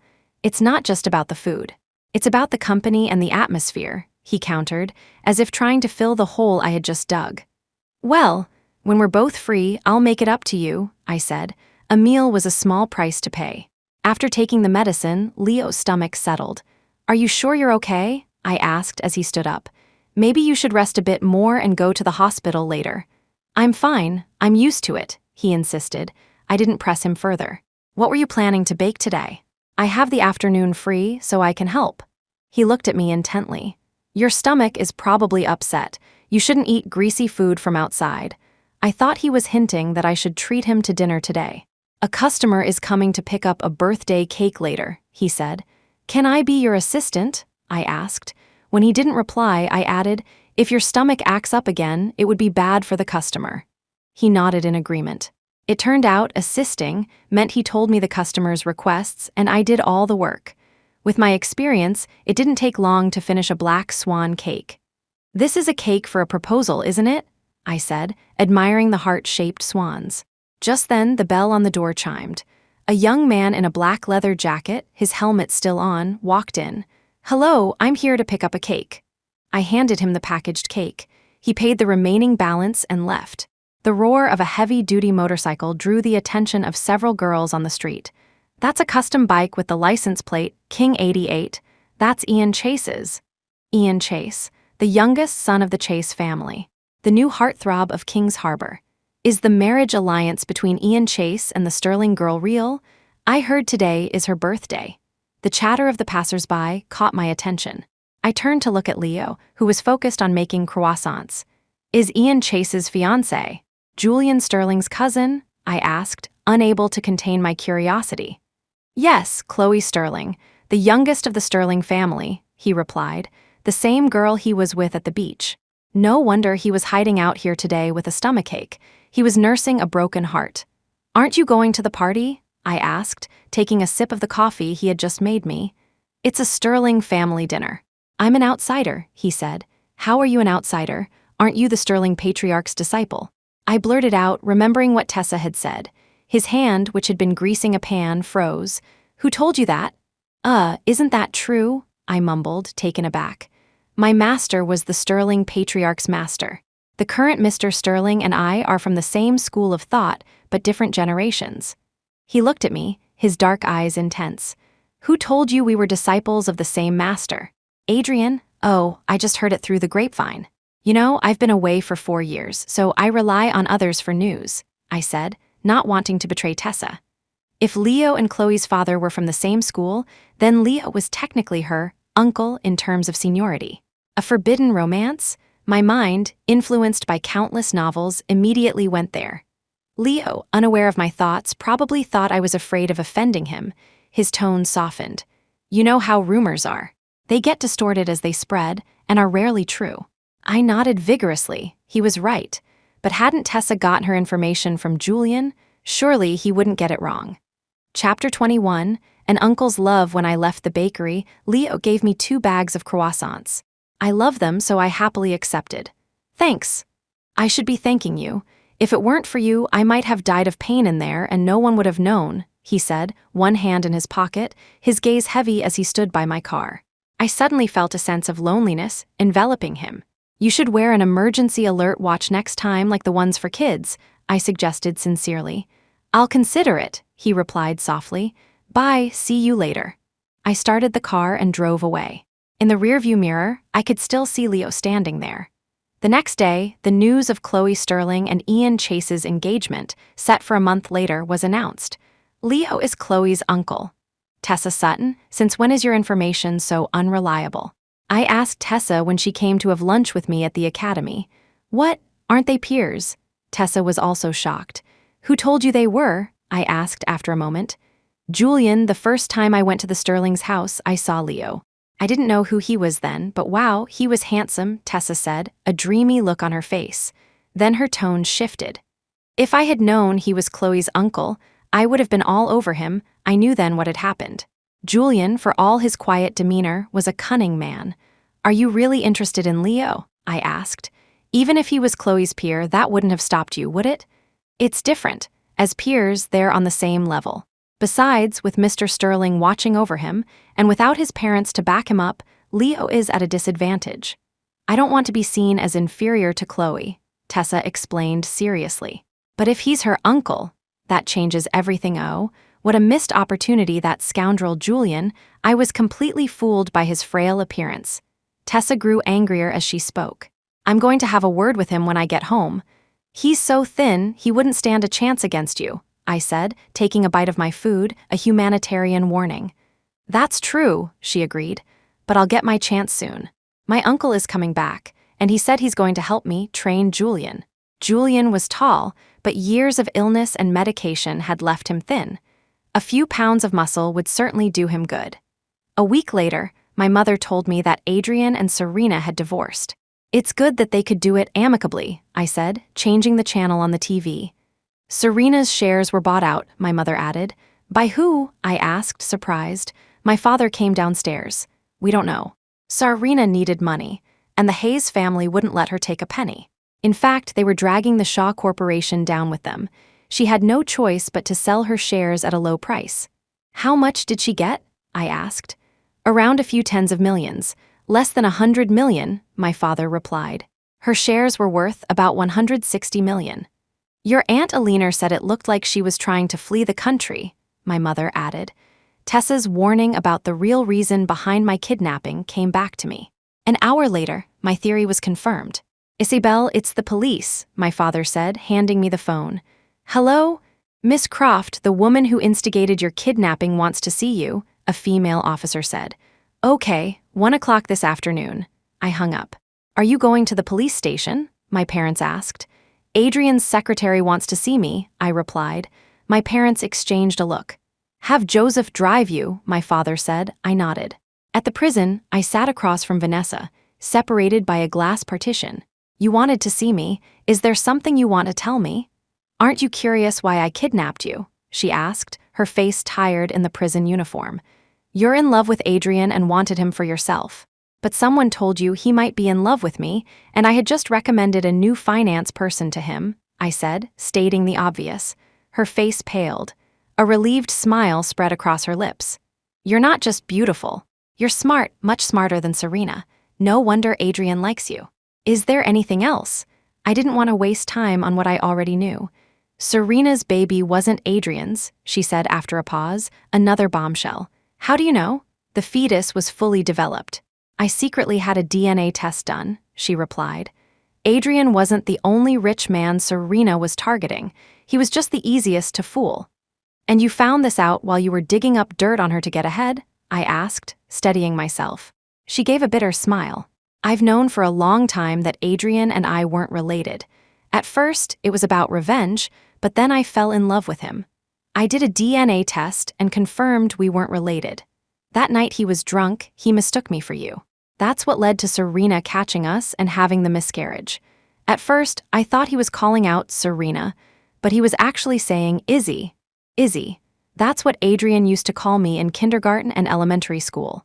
As we got older, it became Isabelle, then Miss Croft. As I left the prison, Joseph met me. "Are you okay?" "I'm fine. The guards were there. She wouldn't dare try anything." In the car, I watched the scenery go by, feeling a sense of melancholy. Halfway home, we came face to face with Adrien's Maybach. He blocked our car. "Miss, should I drive through?" Joseph asked. I shook my head. Adrien got out and walked toward us. "Let's talk," he said from outside the car. He looked exhausted. I got out. "What did she tell you?" he asked, putting a cigarette to his lips as we stood under a tree. "What are you worried she told me?" I countered. The thought of a married man being obsessed with me was unsettling. Chapter 22. The past is the past. His hand, holding the lighter, paused. He tried again, but the lighter wouldn't catch. "You should smoke less. It's bad for you," I said gently. The cigarette remained unlit. Adrien put the lighter away and took the cigarette from his mouth, his voice hoarse. "You never used to be so direct." By direct, he meant my tendency not to meddle in other people's affairs. People are either self-disciplined or they're not.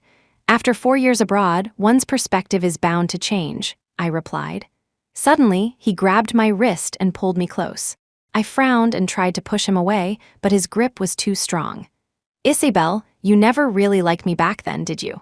I paused, then said slowly, while we were engaged, I kept a proper distance from every man. Except you, we did everything together. Adrien's expression shifted. His eyes reddened as if recalling a memory. So back then? I composed myself and continued, before you met Serena, you and I were on the same page. You accepted that I would be your wife. That's why you kept your distance from other girls in middle and high school. I thought we were the same kind of people.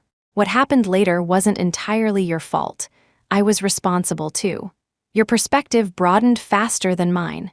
Even if I didn't agree with the new path you took, I can't deny it's a common lifestyle. At that time, I couldn't keep up with you. It was natural for you to choose Serena. No, I was the one who didn't stay true, Adrien said, letting go of me, his eyes red. I was the one who went astray. He slowly sank to the ground, burying his face in his hands and sobbing. If I hadn't gotten involved with Serena back then, if I had just followed your lead, I squatted down and placed a hand on his head. Adrien, you have your mother to take care of. You have to walk your own path now. You can't spend your life trying to follow in someone else's footsteps. You have to forge your own way. With that, I stood up and left. As I got in the car, Adrien was still on the ground, looking like a lost child. Joseph, let's go. As the window rolled up, I saw Leo's car driving in the opposite direction. 3 months later, the police announced the truth behind a years-old car accident. I brought a cup of coffee and a cup of milk tea upstairs. Tessa put a tablet in front of me. Adrien's father was sentenced. I glanced at the screen. Richard Hayes was in a prison uniform, standing in court. The Hayes Corporation is probably going to change hands, she said. I nodded but said nothing. Such things were common in our circles. Tessa took the milk tea from me. Is there really no chance for you and Leo? No chance, I said rationally. Leo had grown up in a harsh environment. His heart was either already taken or forever closed off. I didn't have the power to change that, nor did I see myself as the heroine of a romance novel. In a few years, after my project wins an award, I'm planning to retire from research. Are you going into business? Tessa's mind was sharp this time. I nodded. Yes, my parents are getting older. They would be heartbroken if we sold the Croft Corporation. It's like their child. Winning an award for my project would be a good way to close that chapter of my life. You can't have your cake and eat it too. It's good that you can see it that way, but I'm sure you'll be successful in business too, Tessa encouraged. Of course, I said. I never doubted my abilities. Autumn turned to winter. I saw Serena again, in an abandoned chemical plant. My team had been sent to inspect it for any remaining chemicals before it was repurposed. I was in a hazmat suit, carefully examining the site with my team. Team Leader Croft, Area 1 is clear. Area 2 is clear. Team Leader, I hear something over here, a team member called from upstairs. I led the team up. There's a noise coming from the east room, he said. I pushed the door open. I could hear someone muttering. Stay away from me, I'll kill you. The figure suddenly stood up, holding a rusty piece of scrap metal, and lunged at me. Look out! A male team member quickly kicked the metal out of her hand. The police officers behind us subdued her. It's a woman. I stepped forward and brushed the hair from her face. Serena, after that day, Serena was placed in a psychiatric hospital. I visited her once. Miss Shaw has multiple injuries and was assaulted, a nurse told me. Has her family visited? I asked. A wealthy-looking woman came once, but Miss Shaw became hysterical when she saw her. The woman never came back, she replied. A wealthy woman? Mrs. Shaw? As I was thinking, I saw Leo. What are you doing here? My aunt asked me to check on her, he said. Did you know about her condition before? I asked. Leo glanced at Serena, who was sitting on the floor, hugging her knees and staring at the sky. I knew a little. It was Mrs. Shaw's doing, he said in a low voice. I didn't ask how he knew. Our circle was small. I was so focused on my research that I was out of the loop. She sold her shares, and Mr. Shaw had already disowned her. Mrs. Shaw was angry and hired people to ambush her on her way out of the country, he added. What about Adrien? I asked. Serena cheated on him and caused his mother's hair to turn white overnight. He has no feelings left for her, Leo explained.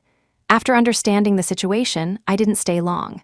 As I was leaving the hospital, I heard him say from behind me, "The Hayes Corporation is still in Adrien's hands. I don't want it." I stopped and looked at him, surprised. Why, from what I could see, Adrien was not suited for management. Leo was much more capable. "It's much more relaxing to collect dividends from behind the scenes," he said calmly. I smiled. Indeed, I wasn't sure if he meant it or was just saying it for my benefit, but at that moment, I agreed with him. Chapter 23. Year after year, Aunt Alina, not wanting to be alone in her empty mansion, begged my mother and moved in with us. The two best friends were inseparable. My father was left to his own devices. I continued to focus on my research. After 2 weeks of non-stop work, I finally went home. When I walked in, there was a new face. Leo. He was in an apron, carrying a steaming platter of braised fish. "Isabelle's home just in time for dinner. Go wash your hands," Aunt Alina said, beaming. She took my hand. "I've monopolized your mother, and your father was getting lonely, so I invited Leo over. Now the two men can play chess and go fishing together." I was silent. This didn't feel like my home anymore. I looked at my parents, but they didn't seem uncomfortable. In fact, my father looked refreshed and younger. "It's nice to have more people around. Your father and I are old, we like a lively house. When you were abroad, it was so quiet. Now that you're back, it feels like a real home," my mother said, complaining about her past loneliness. I listened without comment. I knew I had been neglectful. From then on, whenever I wasn't staying at the academy, Leo would pick me up.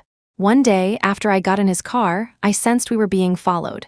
"Are we being followed?" I asked. "It's Adrien," he replied. "He hasn't been back to the Hayes mansion since his father was imprisoned. That's why my aunt moved in with you. He thinks she shouldn't have helped me report Richard for hiring a hitman." I shook my head, exasperated. He's still so naive. "He's had it too easy for too long," Leo added. I thought about it and agreed. Adrien's car followed us all the way home. He parked outside while we went in. I didn't invite him in, not wanting to upset my parents. Leo didn't try to persuade me otherwise. He took my bag, held the door for me, and had my slippers waiting. It was all so natural, as if we were an old married couple. "Auntie, Adrien is outside," Leo told her, not hiding his arrival. Aunt Alina's face darkened. "Ignore him, that ungrateful brat. I'll just pretend I never had him." Richard had, after all, orchestrated the murder of her own brother and sister-in-law. It was an unforgivable act. Adrien's defense of his father had destroyed their mother-son relationship. Before dinner, I glanced out the window. Adrien was gone. "The forecast says it's going to snow tonight," my father remarked. "A heavy blizzard. That means you won't have to go to work tomorrow, right, Isabelle?" my mother asked. "If the snow is heavy and the roads are icy, we'll definitely be off," I replied. Just as I said that, I received a notification on my phone. The academy was closed tomorrow due to the snow. "Perfect. You and Leo will be home. Your Aunt Alina and I will make you something special," my mother said, a smile on her face as she planned the next day's activities. The atmosphere at the table grew warm and lively. Outside, in the dark of night, snowflakes began to fall silently.